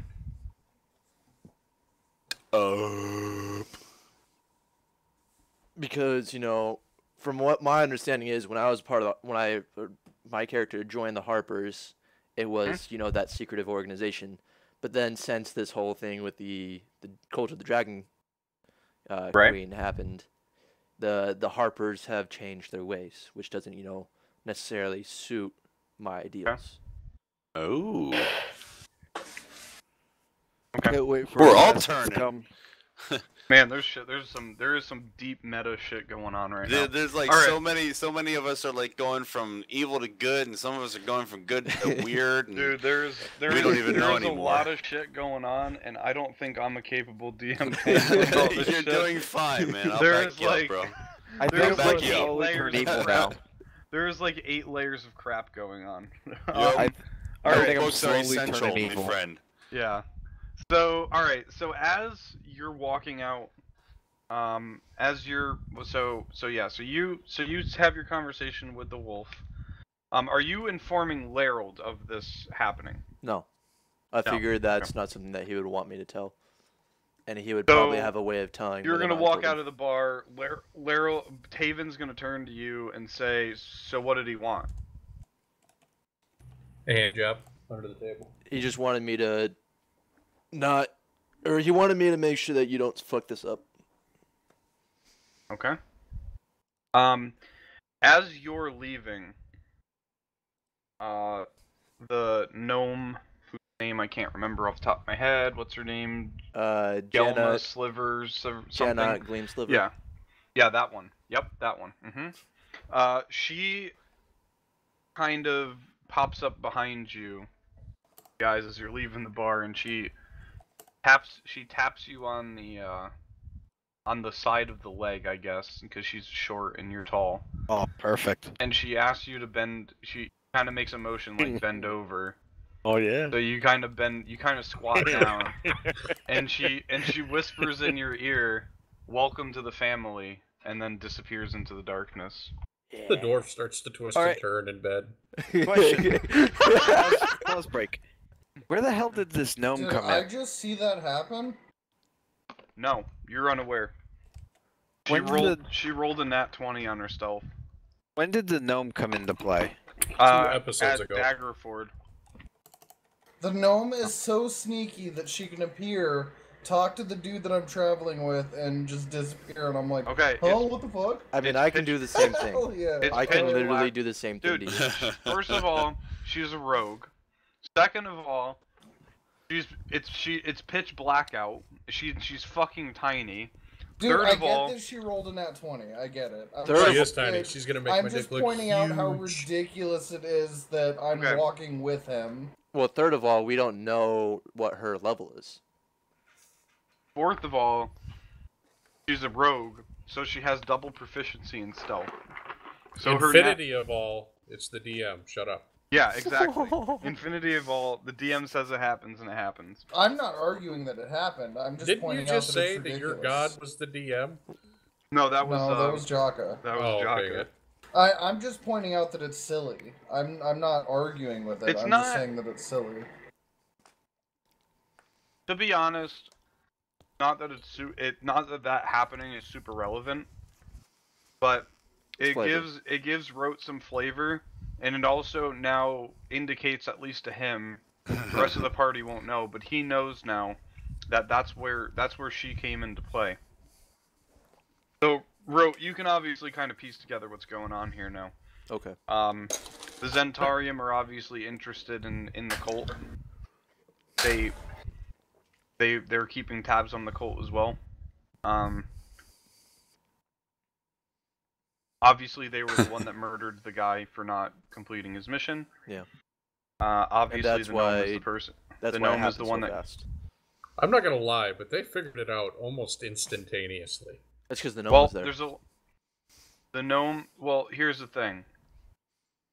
There's a lot of information that you guys aren't privy to. That even as the DM, that obviously there's a lot of information that I'm privy to as far as story-wise. Which scored a lot in that 20s. There's also a lot of stuff that you guys miss because you're not, like I said. So for example, when you guys were trying to talk to her and I asked if anyone was skilled with deception or proficient with deception or whatever it was, like there's certain I remember when you did that, there's certain pieces of information that are going on here that if you're not kind of part of that clientele, you're not going to be aware of what's going on. You as a cleric aren't going to be aware of the inner workings of the black market in the city. You know what I mean? From your character's point of view, you're not going to be, you're not omniscient. You don't know everything that's going on at all times. So you're not going to be familiar with how spy networks work, or if somebody's trying to tail you, you're not going to be trained in a way to know how to pick up on that. So there's a lot of stuff here that's going on in the background that if Rote wasn't in the party, you guys might not even it might not even be relevant at all. Well, thank goodness he's in the party. So, the fact that you guys have at least one person that's somewhat rogue-like, kind of gives you guys another it kind of develops the story a little bit, you know what I mean? Kind of enriches the storyline a little bit, because there's a lot of stuff here that's going on, like I said. Oh yeah, dude, this is wouldn't awesome. be going on. So let's continue on and knock this out, man. I gotta wait for friggin' Larold to get back. Well, Larold. Get back, sorry. I go into an alley and kill someone that's by themselves. And I go to an open field and I test my wand. What magic? So Neverwinter is the next place we have to go to, right? Because right now we are in, what's the name of the place? No! Anyone? What's that? What's the town or settlement that we're in right now? We're in we are in Waterdeep. Yes, sir. Waterdeep. Yeah, Waterdeep. right. Yeah, so Neverwinter. I would like to get some cold weather clothes because I'm thinking Winterdeep, probably winter-like. Neverwinter? No, it's not. It's Neverwinter. You said See what it is it exists at the foothills of the spine of the world, which is a high mountain range, which is like pretty much always under ice. Yes. So because I guess of I'd have to dig out my really in-depth 3.5 stuff. Well, it says And it was Neverwinter. catastrophically destroyed by a rift. Well, it's also Neverwinter. That's right. Remember, Yeah, that too. Yeah. The Mire of Dead Men is an ice, basically an ice. What's the word? I would like to buy some winter It's clothes. an ice. It's like an ice flow that kind of chips into the Sword Coast, so it's gonna be cold for sure. I'd like to buy some winter clothes. You'll be provided with those as part of your job by the king. Okay. You'll have a warm parka and warm pants to put on. Oh yeah, hey, thanks, King, for the discounted magic items and the codes. Yeah, here's a bag of fucking death. You guys don't know it's a bag of death. You don't even know about the bag. What's in the bag? What's in the bag? How much would a chain cost anyway? How much did what cost? Chain. Or just to buy a chain. A chain? Yes. I don't know. It has to be an item in the game because I have spells Chain. that require a chain. A chain has 10 hit points. It can be burst with a successful DPS 20 strength check. It weighs 10 pounds. It is adventuring gear. Oh, so I already have a chain. Not necessarily. The Adventurer's Pack doesn't come with chain. No, chain. It costs 5 gold pieces. I buy a chain. Okay, you buy a chain. I'm going to wrap the chain around the hilt of the sword, that it stays like sort of locked on there. Then on the other end of the chain, I'm just going to wrap it around my wrist. He uses gum to stick one end Why of the not just chain. use rope? Yeah. Because the sword would cut rope. What are you gonna do? Throw it like the fucking God of War? Yeah, what? I don't understand what the end game here is. Dude, you have an obsession with chains, dude. Yeah. What kind of BDSM No. shit is this? The reason is because I don't want anyone ever stealing this fucking sword from me. So it's because going to we be get robbed attached. so often. You can still be disarmed. It's going to be more Still difficult. drop it. The only No, one who you can still definitely drop it. If The you- chain's not gonna inherently affect that at all. Yeah, it would it's still not- cost you an action to pick it up off the ground, Yeah, even exactly. if it's attached to you. You just It's wouldn't just- have to run after it. It's not gonna be like, yeah, it's not. It just can't go flying like 100 feet. Can I throw it and then pull it back? Anime No. style. So what we're gonna have happen is the first time somebody hits it, your arm is gonna come your arm is gonna come torn off your body. So we'll see how that works out. Because that's an extra bit that someone can hit now. Yeah. That's attached to you. So if you get hit by, a 1,200-pound giant with his great club, there's probably going to be enough strength behind that to rip your arm right off your body if it hits your sword. So, yeah. Fortunately, trying to be sneaky like that and trying to, just make things up as you're going along with, I'm just going to put a chain on my sword. That's not really how it works. Okay. It doesn't, unless the item inherently, physically states it affects something, that's not quite how it works. Obviously, like I said, you're not going to have your arm torn off. It's not going to really do anything for you. It would prevent someone from trying to steal it from you, but that's about it. In that case, why don't you just buy a big chest that you drag along with us? I have that. It's called Bag of Holding. Bag of Holding, yeah. We'll put the sword in the bag and put it next to your bean bag. What's in the bag? What's in the bag? What is in the bag? What's in the bag? Alright, cool. So Rote and... In the bag, bitch. Rote and Larold return to the inn, and they are going to sleepy sleep until the next morning. Now, who is going to sleep with the bag? Rote has the bag. Rote has the bag. How about you give me the bag? Let me put all of our special stuff in the Bag of Holding. You don't know that it's there. The death bag. But we don't know it's a death bag. Don't stop calling it a death bag. Well, I've already made known to the group that I have a Bag of Holding. Yes. And anything that they would like to hold that is maybe valuable to put in the Bag of Holding, and I'm literally having that thing wrapped around me, around my crotch, and I'm sleeping face down, and anyone who touches it, I'm going to mess with my junk. Are you going to chain it to yourself? Yeah, I'm going to chain the fucking Bag of Holding to me. He's going to chain a Bag of Holding to his dick. Oh my god. Someone's going to start... He's like one of those he now has a Bag of Holding chained to his penis. Is it like pierced there? I don't even actually. He's I don't like even one of wanna know. he's like one of those emo kids that had like the chain wallets. Yeah. All right.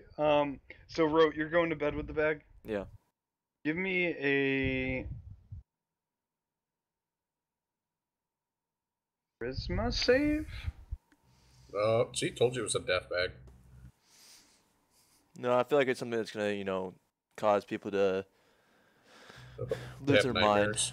I think it's a charisma save. I'm about to lose my mind. I assume that when we get back, the rest of the party is already asleep. Yeah. Oh, hang on a minute here. Yeah. What would be a will save? Wisdom. Did they catch me beating off? So give me a wisdom save. Alright. Will is wisdom. So I have advantage on wisdom checks because of my thing. So. Fine. Damn, you OP, son. 14. I love it. 14. All right, so you lay down in bed to go to sleep. Fat beats. And you put the bag in the corner of the room, and you lay down on your bed, and you're sitting there and you're staring at the wall and you're trying to go to sleep, and then you just kind of look at the bag, and you go, kind of wonder what's inside the bag. And you kind of sit there and you toss and turn and kind of think you want to look in the bag. Do they notice me beating off in the corner? Me touch the fishy. No, you no touch the fishy. So I want to touch the fishy. You look at the bag, you know, you toss and turn.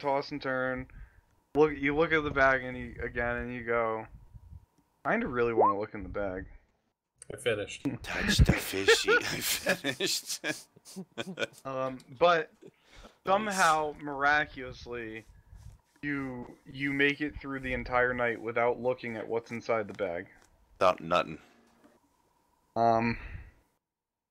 So that brings us to the morning. Everybody wakes up.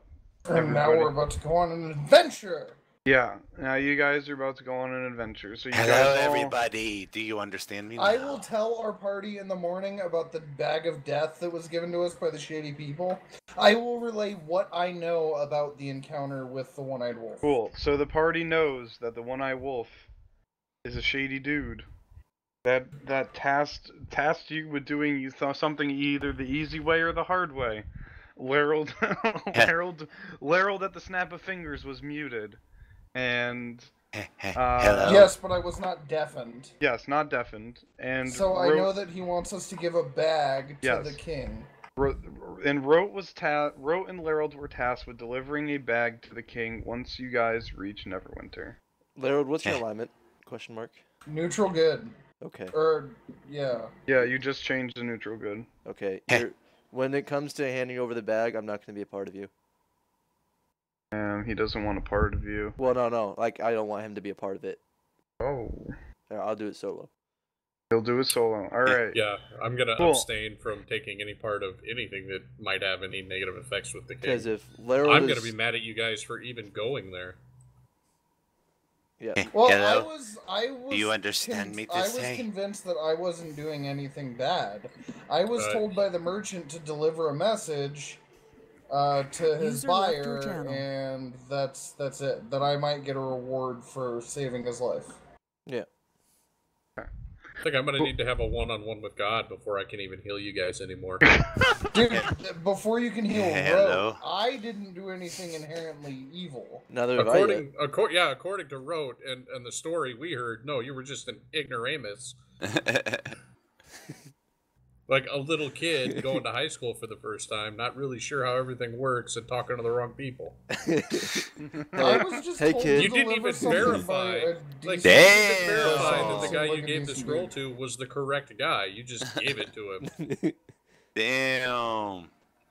What am I supposed to do to verify? The bartender told me it was him. He told me it was him. Yeah, in a shady place of liars. All right. We're derailing here. Let's keep party unity a little bit here. Yeah. All right. I'm just gonna say that after hearing about this, I'm gonna refuse to heal him for a while. I mean, dude, I gave a bunch of money to your god. I think you would converted to good. Yeah, I think you would be a little bit more lenient. You kind of look at Larold like a naive child. You don't. He's just seeing the good side of things for the first time. Larold in good faith was doing what he thought was, the correct thing. You will pray to your god for forgiveness for Larold and hope that he wisens up a little bit. However, you don't give a shit about Rote because Rote's an evil fuck. So whatever. Have you heard the good word of TM yet? Yeah. All right. So you guys are gonna get one random encounter. His prophet Bruce Willis, talk to me. Yeah, you guys are gonna get one random encounter between the work camp. So let me just get that rolled up here real quick. So we're gonna do 5 PCs. You guys are what, level 5? We are level 5. I need a clarification. If I cast a spell effect with the Wand of Wonder, Will we count that as a wild magic surge on top of that? If you want to. It's up to you. I just wanted to know. Technically, right, technically it's you're a not wand using and a not spell me. slot. So, but I am casting a spell. So, and I think it does say that if the wand rolls a spell, then yes, but not using it directly. Right. Would dictate it. All right. So we are no, because there's many effects that are not spell effects. Right. Exactly. So it would be hit or miss there. Wanted to clarify. Okay.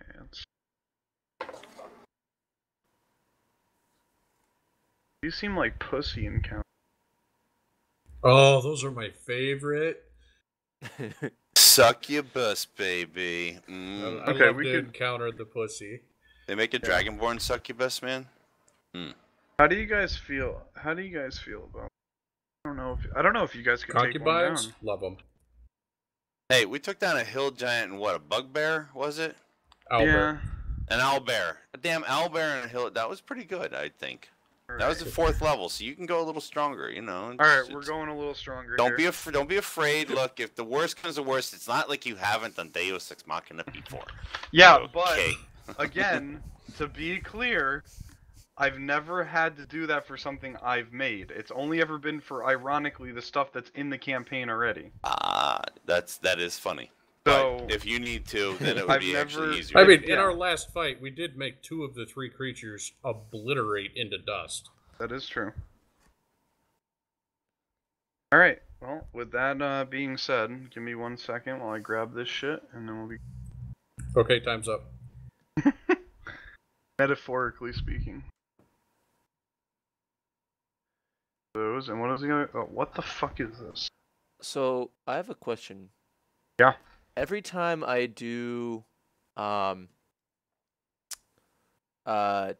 deception and all that, because my deity is Lyra, the Lady of Deception, Lady of the Mist, and Lady of Illusions and all that shit, does she praise me for that?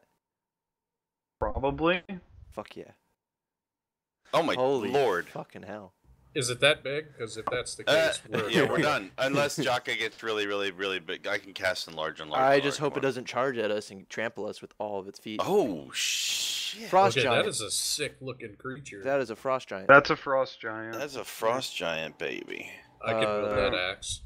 So so it's a frost giant and a young Remoras. Probably its pet. Wow. Yeah. Where am I? They're hot. You haven't pulled your character on then. Then he deleted it.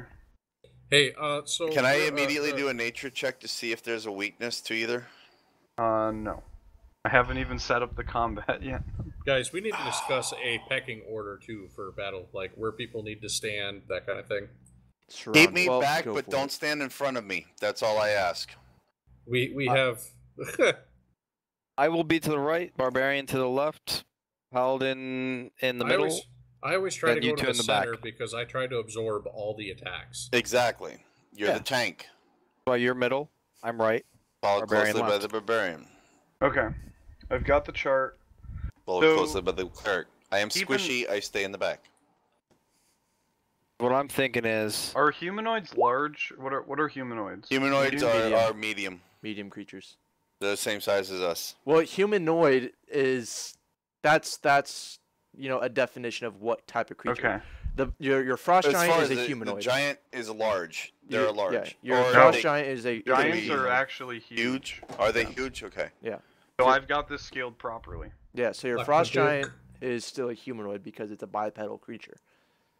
It has human. Yeah, but it's not it's not a medium creature. No, exactly. So you guys are medium. Yes, that's what I'm saying. The Remoras is a large, so it's a size bigger. Yes. And the giant is huge, so it's 2 sizes bigger. Yes. So that's properly sized. Okay. Yes. Cool. Let's roll initiative. So you guys, blah blah blah, traveling down through Make sure you click on your guys. The mirror of the dead men, which is obviously an ice flow. And you hear, as the caravan's trudging along through that section, the distinct sound of a war horn. And Yeah, it almost sounds like the Horn of Gondor. And as you hear that, you hear someone yell, "Light the torches!" And then, you see what looks like a giant monstrosity frost thing, and it's like this giant-ass centipede bug thing, start running at full sprint towards the caravan. Quick, turn this into tiny. They can't see us. We should do a wedge formation. I think we should do an L and flank them. I think we should flee.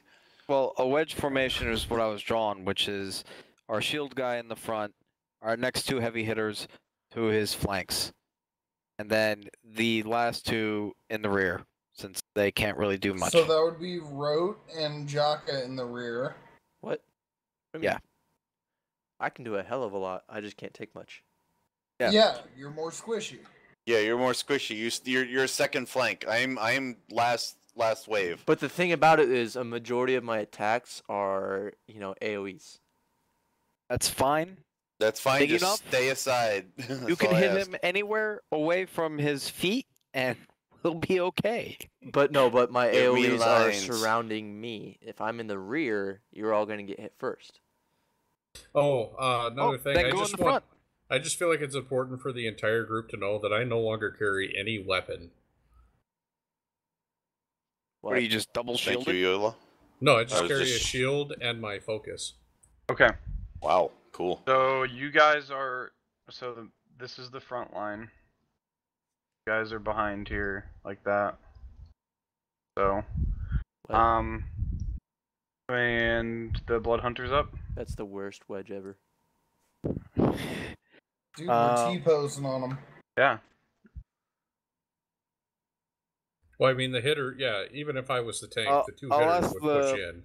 Barbarian, do you want to switch me with you, and you get the giant and I get the centipede?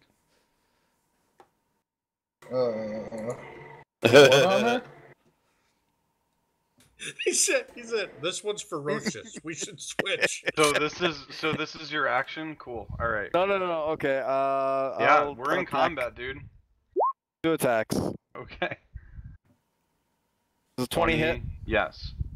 So there's 14 damage.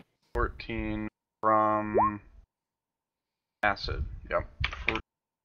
And does a 14 hit? No. Do I have advantage? No. Barbarian's near me. I'm not enraged. He's not enraged yet. And you're not within 5 feet of him, so it wouldn't matter. No, the target has to be within 5 feet of me. Yeah, the target, which is not. The giant is not 5 feet from you. Okay. The giant's like over here, the centipede's over here-ish. So from Larold to the Blood Hunter is 15 feet. That makes sense. You know what I mean? So, Yep. alright. Centipede thing. And yeah, go ahead.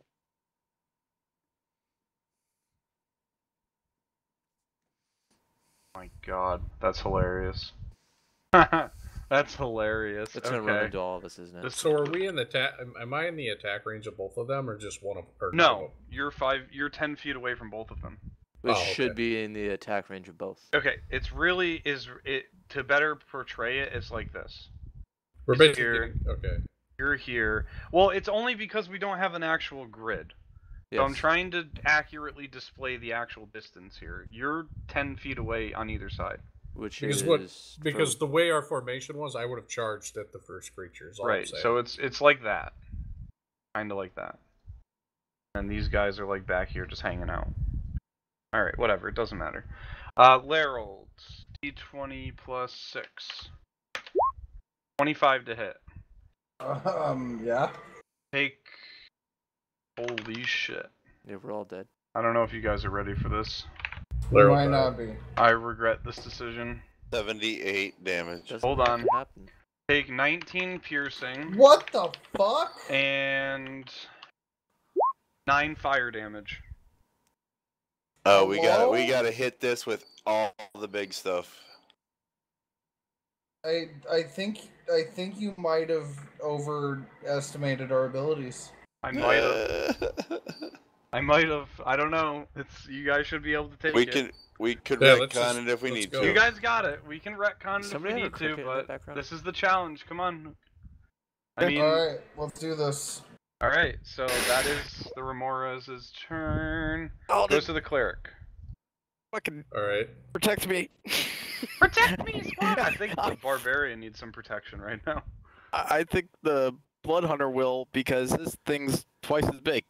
Alright, innate ability, you're gonna get your 20, you're gonna get 20 health point, or 25 health points.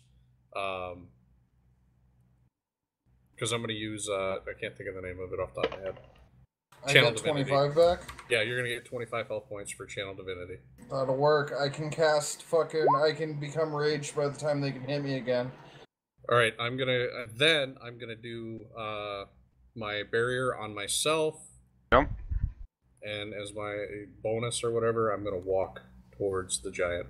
Well, that would just be your movement. Or, yeah, movement, whatever. Okay. So you move your 15 feet. Yep. Alright, cool. Jaka. Big scary shit. Big scary shit. Fireball. How far am I from old Miss Frosty Vagina here? Frosty Vagina, that's 15 feet. 15 feet? Or no, sorry, from you, like 20? From me. Okay, that's fine. That's fine. Well within range. That's what I was wondering. Because I can also double the distance of my spell. You're not like 120 feet away. Okay, cool. I am going to... She looks all cold. I'm going to warm her up. Scorching Ray? DC 16. Well, that's not gonna help you. Oops. Okay. Dexterity save? Dexterity save 16, correct.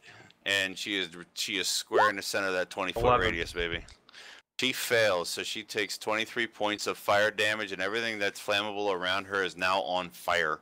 All right. Fire! Fire! And it's time, finally. We're in like an tonight for the icy first area, one. so I don't think much is Wild magic. flammable. Yeah. Ah, shit, we just missed it. God damn it. What would that have been? I just want to know.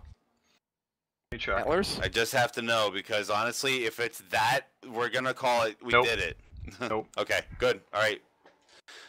Oh, Barbarian. that felt refreshing. No. Alright, I'm pissed off, so I enter rage. Hell yeah. Okay. And, I'm going to Oh, by the way, run up on this thing. Well, it's already in melee range anyways, but You gonna rub up on it? I said run up on it. Just think of the hand job you can get from something with 1,000 hands. Ooh. Mm. 2 attacks. Did it roll twice? Yeah. Yes. 17 and a 19. Now let me roll my damage twice. Yep. 16. 32 damage. Okay, so it takes 32 magic slashing. You take 12 fire damage. Hello? He's on fire. Or she. Yeah, you just meleeed a flaming creature. So as you recklessly swing your great axe at this creature, you kind of feel, there's a tremendous heat coming off of this thing, and as you connect with your great axe, you suddenly feel your great axe heat up instantly, and it gets really hot, and it burns you for 12 fire damage. Damn. Yep. That's the thing it does. That's kind of fucked. Is I'm it gonna recommend that our ranged units take that one on. though? You don't know that though. I'm gonna scream, "Oh fuck!" All right. Now I know Rope. it. Yeah, you now know that he got hurt when he hit it. Well, seeing as how the ice frost vagina monster has 3 on it, I'm gonna go after the tentacle beast. Okay.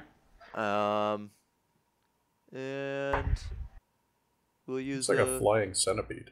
Yeah, I don't know what it is, but it's something. it's a fire creature. Of It's the a flaming ice. It's flying terrifying. centipede. Out of character. Yeah, It's they're so- It's kind of nasty. cute. They are nasty. I kind of just want to cuddle up with it. I want one as a pet. Like yeah, exactly. Wrap legit. all of its legs around you with its chitinous armor and just give you that sweet, cold, ice cold hug. Huh? As Yeah. a Warm bonus touch. action, I'm While going burning. to use Assess Foe. Okay.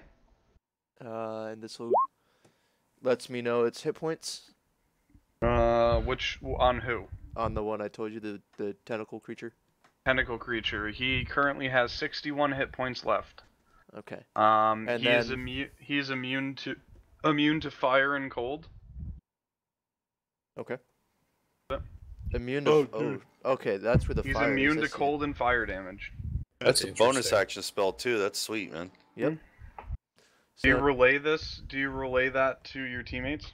Yeah. That would be essential for me. Yeah, I'll do that telepathically. Because if not, Jaka's gonna cast Fireball against it, I'll and do it's not gonna that. do I'll do that anything, and then I'm gonna telepathically. laugh hysterically. Yeah, What's that? I'm gonna do that telepathically. Telepathically informs everyone, hey, the insect bitch is immune to fire and cold. Cool. All right. Yep.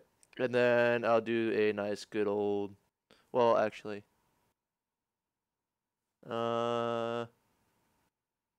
Is it vulnerable to any specific element? No. There are very few things in 5e that are vulnerable. That There's is also true. very few things that are immune. So this is one of them. Not necessarily. There are quite a bit that are immune. Oh yeah. There's also quite a bit that's resistant, but yes, you're right. Immunity is a lot more rare than Yeah. So lightning leap. Yep. On a dex save, right?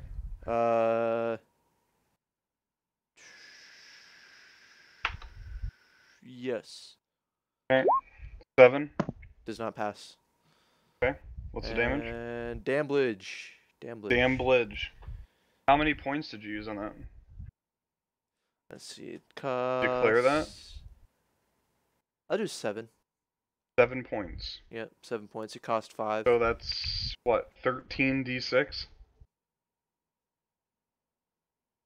Well, it's 66 plus. Yeah. Plus 2. 1d6 for an extra point. It's 5 points. He's doing 7, so it's 2 additional. Oh, okay. Yeah, I didn't know it 66 had a plus base 2. cost. Okay. Yeah. So it's 7. It's 66 it would plus. be 8. It's 8d6. Oh yeah, 8d6. Yeah. Okay. Give me 8d6. Damn. Nice. Okay, he takes 29 thunder damage. Or lightning. He had 61, I think, so now he's at 33? He's at 32. Bloody. He is bloody. Flames yes. are dripping off of it now. Yeah, there's chunks of his chitinous armor have started to fall off, and Expose the see, weak like, pink flesh underneath. Yep. you And see kind that of will. like flames. That's gonna put Roasted me on the Ramirez opposite. sounds good. That's gonna put me on the opposite side of it, though. You're gonna It's be just in like the water. You're floating in the water. Well, Okay. Really? you don't Are have we a really? real map. Theater Really? of mind. There's no actual map. Never mind. There's no water. You're over here. It's fine. Okay. The frost giant. Going to attack the blood hunter. Eric? 15. Misses. Roar! Snoo snoo. 28. Me one snoo snoo. Disadvantage. 28. No, I'm just hold on. Maybe 14. Misses. Okay. Me one snoo snoo. Snoo snoo. All right, blood hunter. I am going into a goddamn rage. I am going to turn into a fucking werewolf, pig, All orc. right. And because of that, I can only swing once. 15. Does a 15 hit? Yes. He takes 18 damage. Damage. 3 of which is acid. Why do you only get to attack once? My bonus action was to turn into the werewolf. His yes. second attack with his offhand is Oh. his bonus. Shit, sorry, I get to attack twice. I forgot I'm level 5. Yeah, level 5, dude. Yeah. Does a 24 hit? No. Yeah. Oh, Not at all. I Whoosh. could have done that last game, or last turn. I would have done it last turn. Whatever. One more, hey, Larold. Yo. Here we go, baby. Yup. Don't die. Don't die. I'm working on it. Alright. 9 to hit. That misses. All right. Thank goodness. yeah. Cleric. Spiritual weapon. Oh, guiding bolt. Guiding bolt. Which one? Giant. Giant. Okay. Nice. Roll to hit. 23 definitely hits. Give me that damage. Give me that. Give me that damage. Sweet. So 66, right? 46. Oh, you're casting No, he a higher cast level. at 3rd level. 21 damage.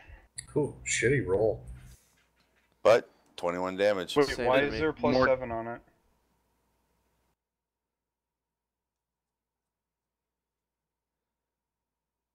Spell, isn't that part of my spell attack bonus?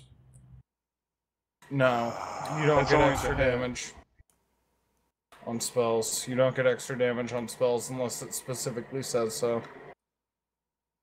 Let's roll Alright. 66 again. Well, Yeah, just subtract 7. It's 14. It's just half it. I was hoping for less ones. Nah, Yeah. not how that works. All right, Jaka. Oh wait, did you have a bonus action? Charlie? No, Okay. that's my turn. Jaka. Let's kill the frost giant first. Jaka is going to first off use his how are they Wand. called? I beg No, to differ. no, This no, thing has no. 32 HP. Hold on.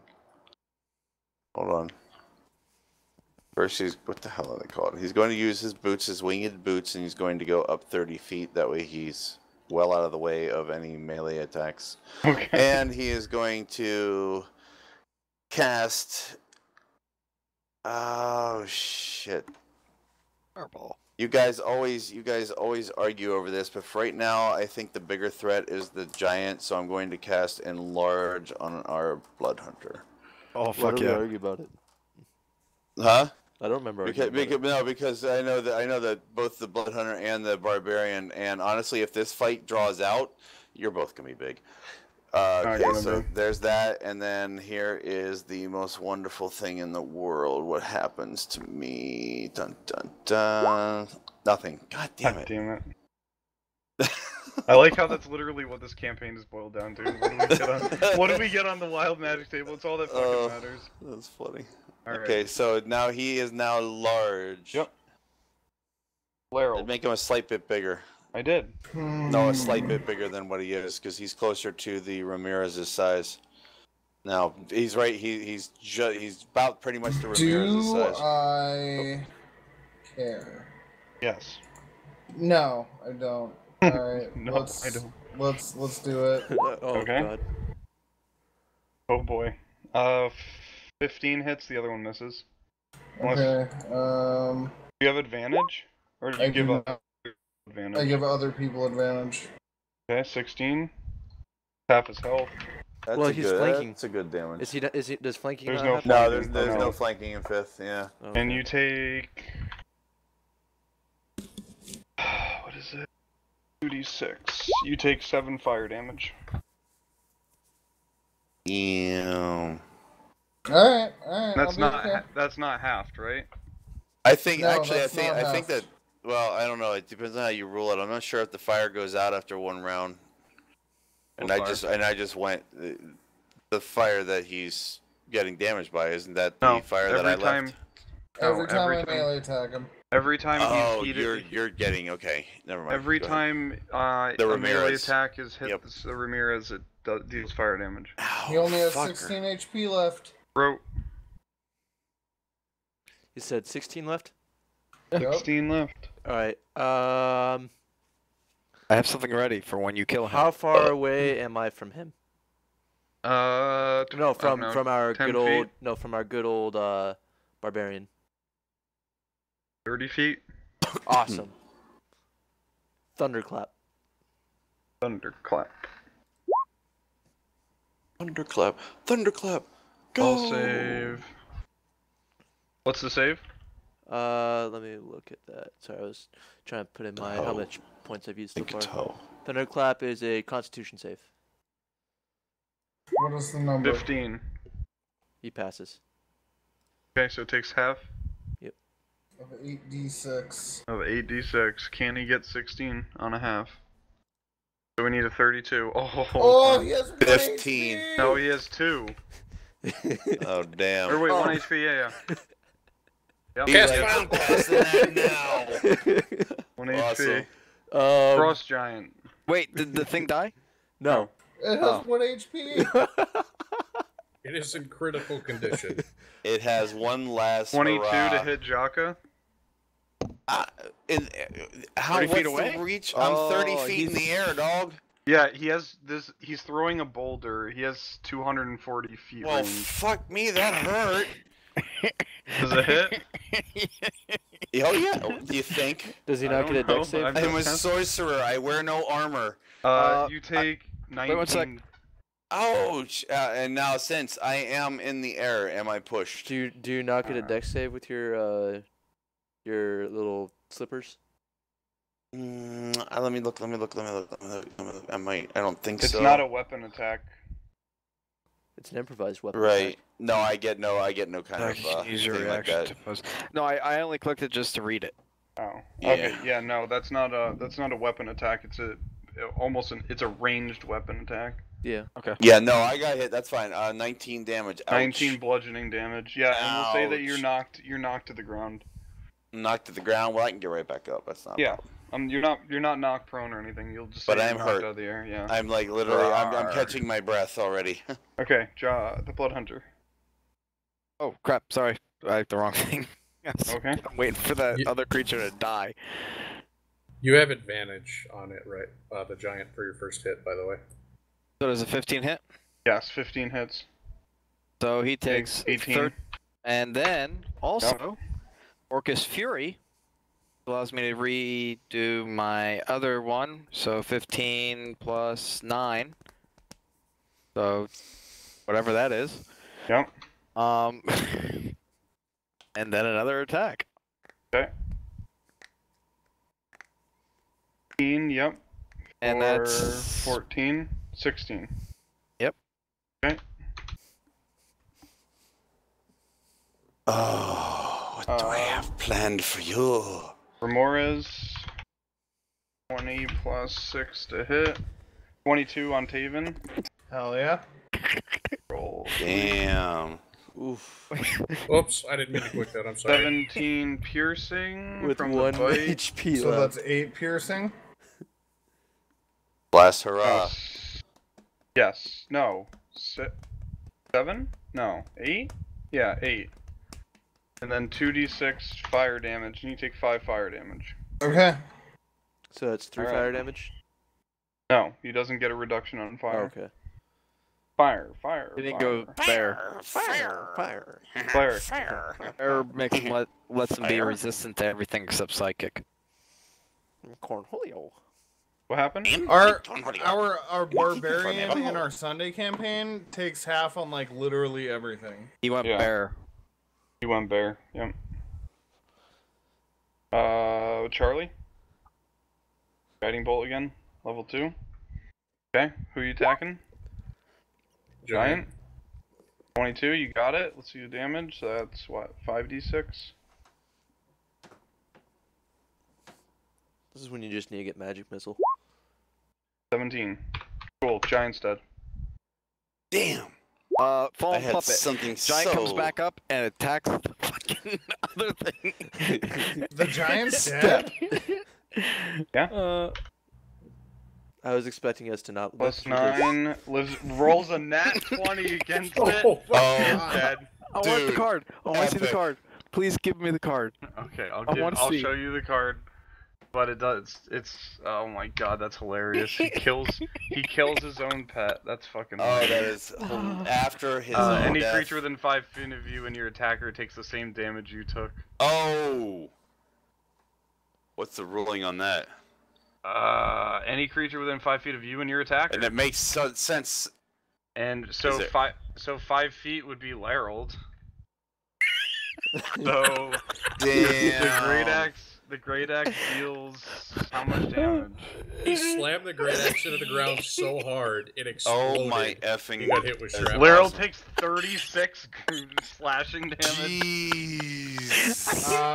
I am down. Yeah, we're gonna have to do some healing on you there, buddy. So you take what? Oh that, my god, that's hilarious. 18? That's 18 slashing. I'm downed. I had 13 HP. Okay. Well, Oh my wasn't God, this is a theoretical thing because it's not his turn?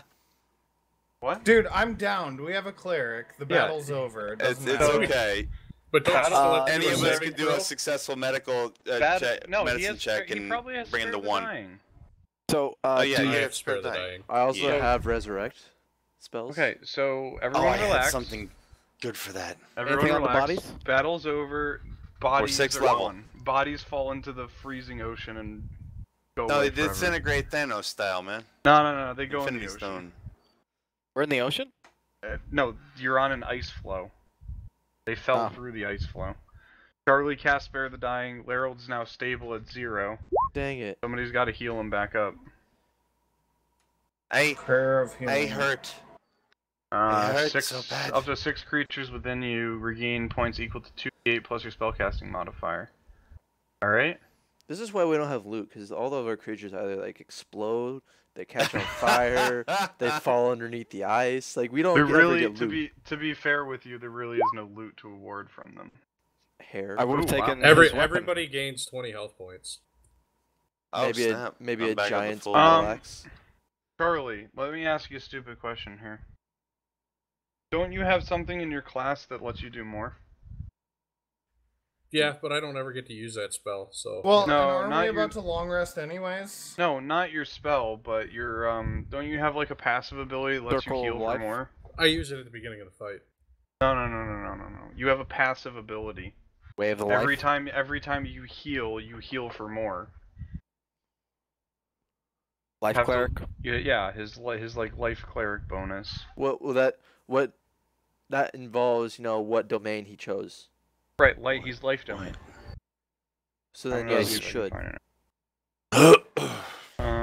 it. Yeah, whenever you use a spell of the first level or higher to restore hit points to a creature, the creature regains an additional hit points equal to 2 plus the spell's level. So he gets 24 health points. So it would be 4 extra health points to everybody on top of it. So it would be Yeah. 24. I'm leveled, so I'm good. Thank you. Okay. Yeah, so This is yeah. getting old. That hurts. Now. I Charlie, feel keep good. that in mind Oh. from now on, man. Yeah, I've been forgetting that. Yeah. Alright, so XP time. You guys are worth a good chunk, so... Open the calculator. Math is fucked.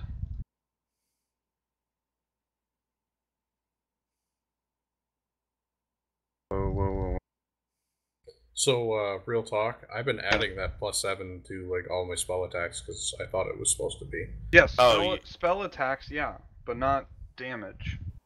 Right. No, I your, mean, like- your attack. Oh, you've been rolling it with damage. Okay. No, but Yeah. Yeah, it's not not not a big game deal. changing. +7 to hit, Um, not to. Everybody gains 1140 XP.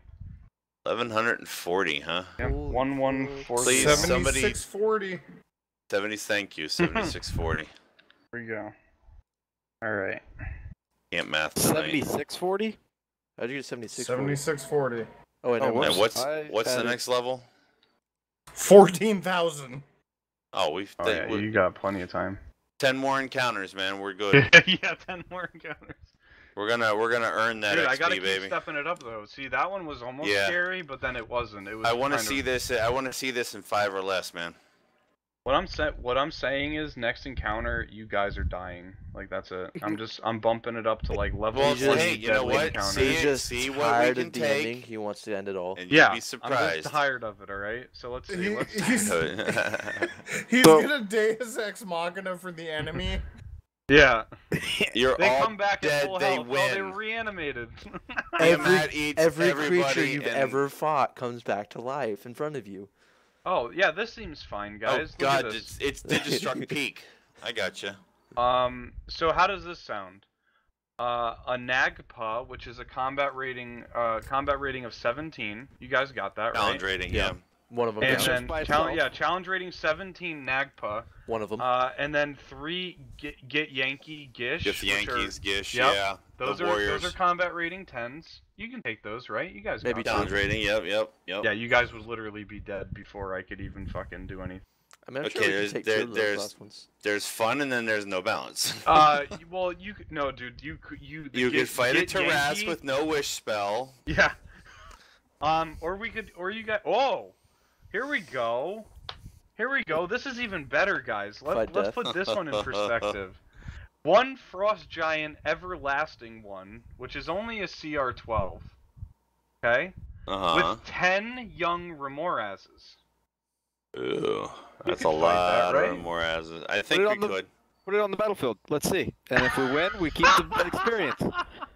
Yeah, you would get 26,000 experience for finishing that. Wow. Okay. We'd be almost level 7. Oh my god, We'd yeah, be that's halfway to a level deadly 7. encounter for 5 level 20s, so... What are you guys talking about? It's 14,000 experience points, and We're a then good team, you reach. guys. It's not 14,000 more. It's 14 total if you become level 7. Yeah, that would be like 2 levels. Or we could fight a Djinni. I was the only one to get downed in that fight, and I Djinni? only got No, it's downed just Genie. because of that crit card. We could fight a Genie and 10 air elementals. Giny. Damn. Alright, we're gonna... I do have a spell that makes all air elementals weaker. Yeah, let's do that. I'm The pretty Genie sure and the you guys would elementals. be one shot. I'm pretty sure that I could cast Wild Magic and then back up on the ethereal plane and let y'all take them down again. Yeah, that would be fine. I could just Alright. spot. And me and Bruce will also have a discussion again. Yeah, okay, so enough daydreaming. I dream of party wiping you at one point, but not now. But Okay. yeah, didn't you do that already? No, that was the that was the campaign, not me. I've been very forthcoming with what I've added and what I haven't. No, you've done very well, I think. You've given us challenge, but we've beaten them. That's all. Based on what we've been fighting, I don't think that the campaign is going to throw much at us that we can't. We also have to realize when the campaign was first killing Famous us, last words. we were first getting used to our characters. That's true too. You guys have fleshed out your characters a little bit now. Question for the cleric.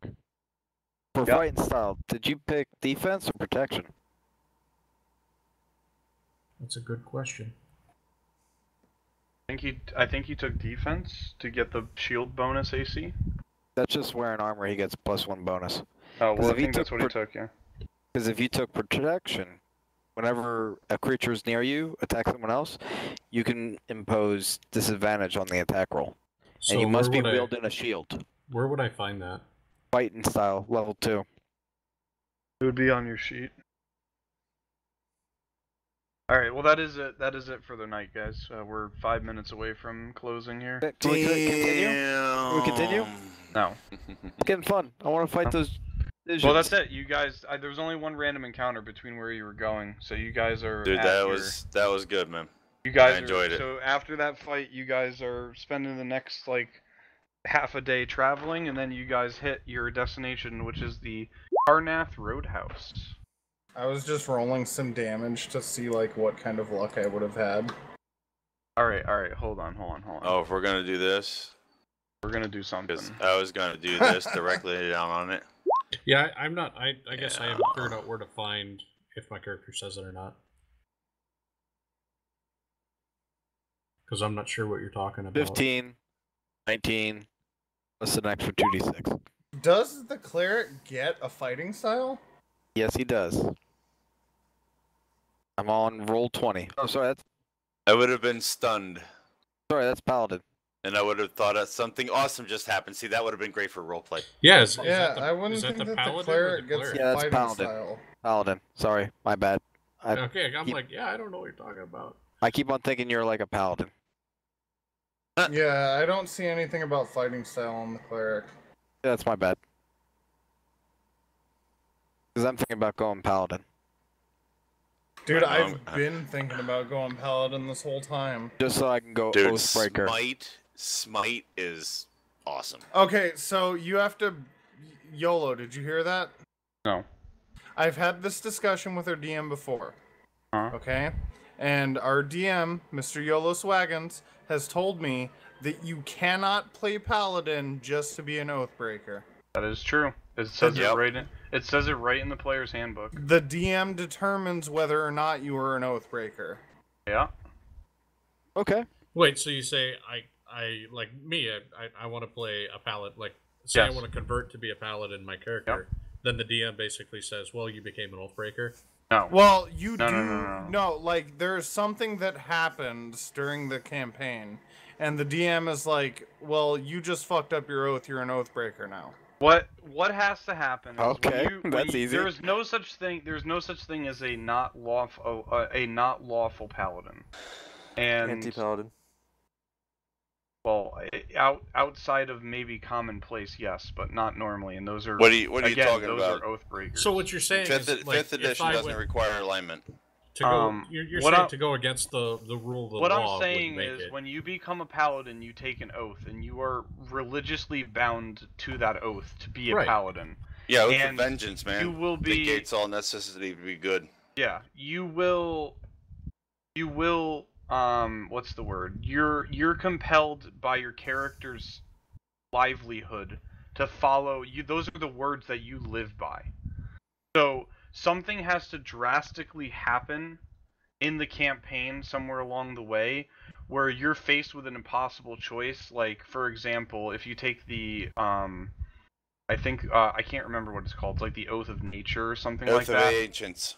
Yeah. Ancients, yes, the Oath of Ancients, where you are sworn to protect nature, and let's say somewhere during your campaign, you're some god basically. Some lich came down and burnt the entire freaking thing to the ground. Exactly, something and drastic happens, and you have to make the choice between save humanity or save the well-being of the forest, and you decide you're going to save humanity over the forest. Now you're an Oathbreaker. That's an Oathbreaker. Yep, that's a great example. Okay. But so it's not a character can't exactly just start breaking the law in order to try and get. It's not breaking the law. No. It's got nothing to do with alignment. It's a covenant. You are becoming a paladin. Your entire life is being dedicated to the oath that you have taken inside of being a paladin. There is no paladin without an oath. You can't just be a dick to become an Oathbreaker. Right. You have to, that's something seriously crazy has to happen to force you to break your. You do not actively think in your head, I'm gonna break my oath. Here's the most extreme example. You worship a goddess, okay? And that goddess is destroyed by the opposite alignment kind of a deal. She's destroyed by demons or devils. You'd absolutely could be an Oathbreaker. You could just switch over to vengeance or whatever. I mean, there's a lot of different ways you could flavor that, man. You don't actually have to be just that, Well, essentially, I could, in that train of thought, I could upset my deity to the point where my deity attacks me, and if my character happens to be strong enough to beat it, yep, that's a great thing. But you'd really have to role play that. 20, and you'd have to be a level 20. No,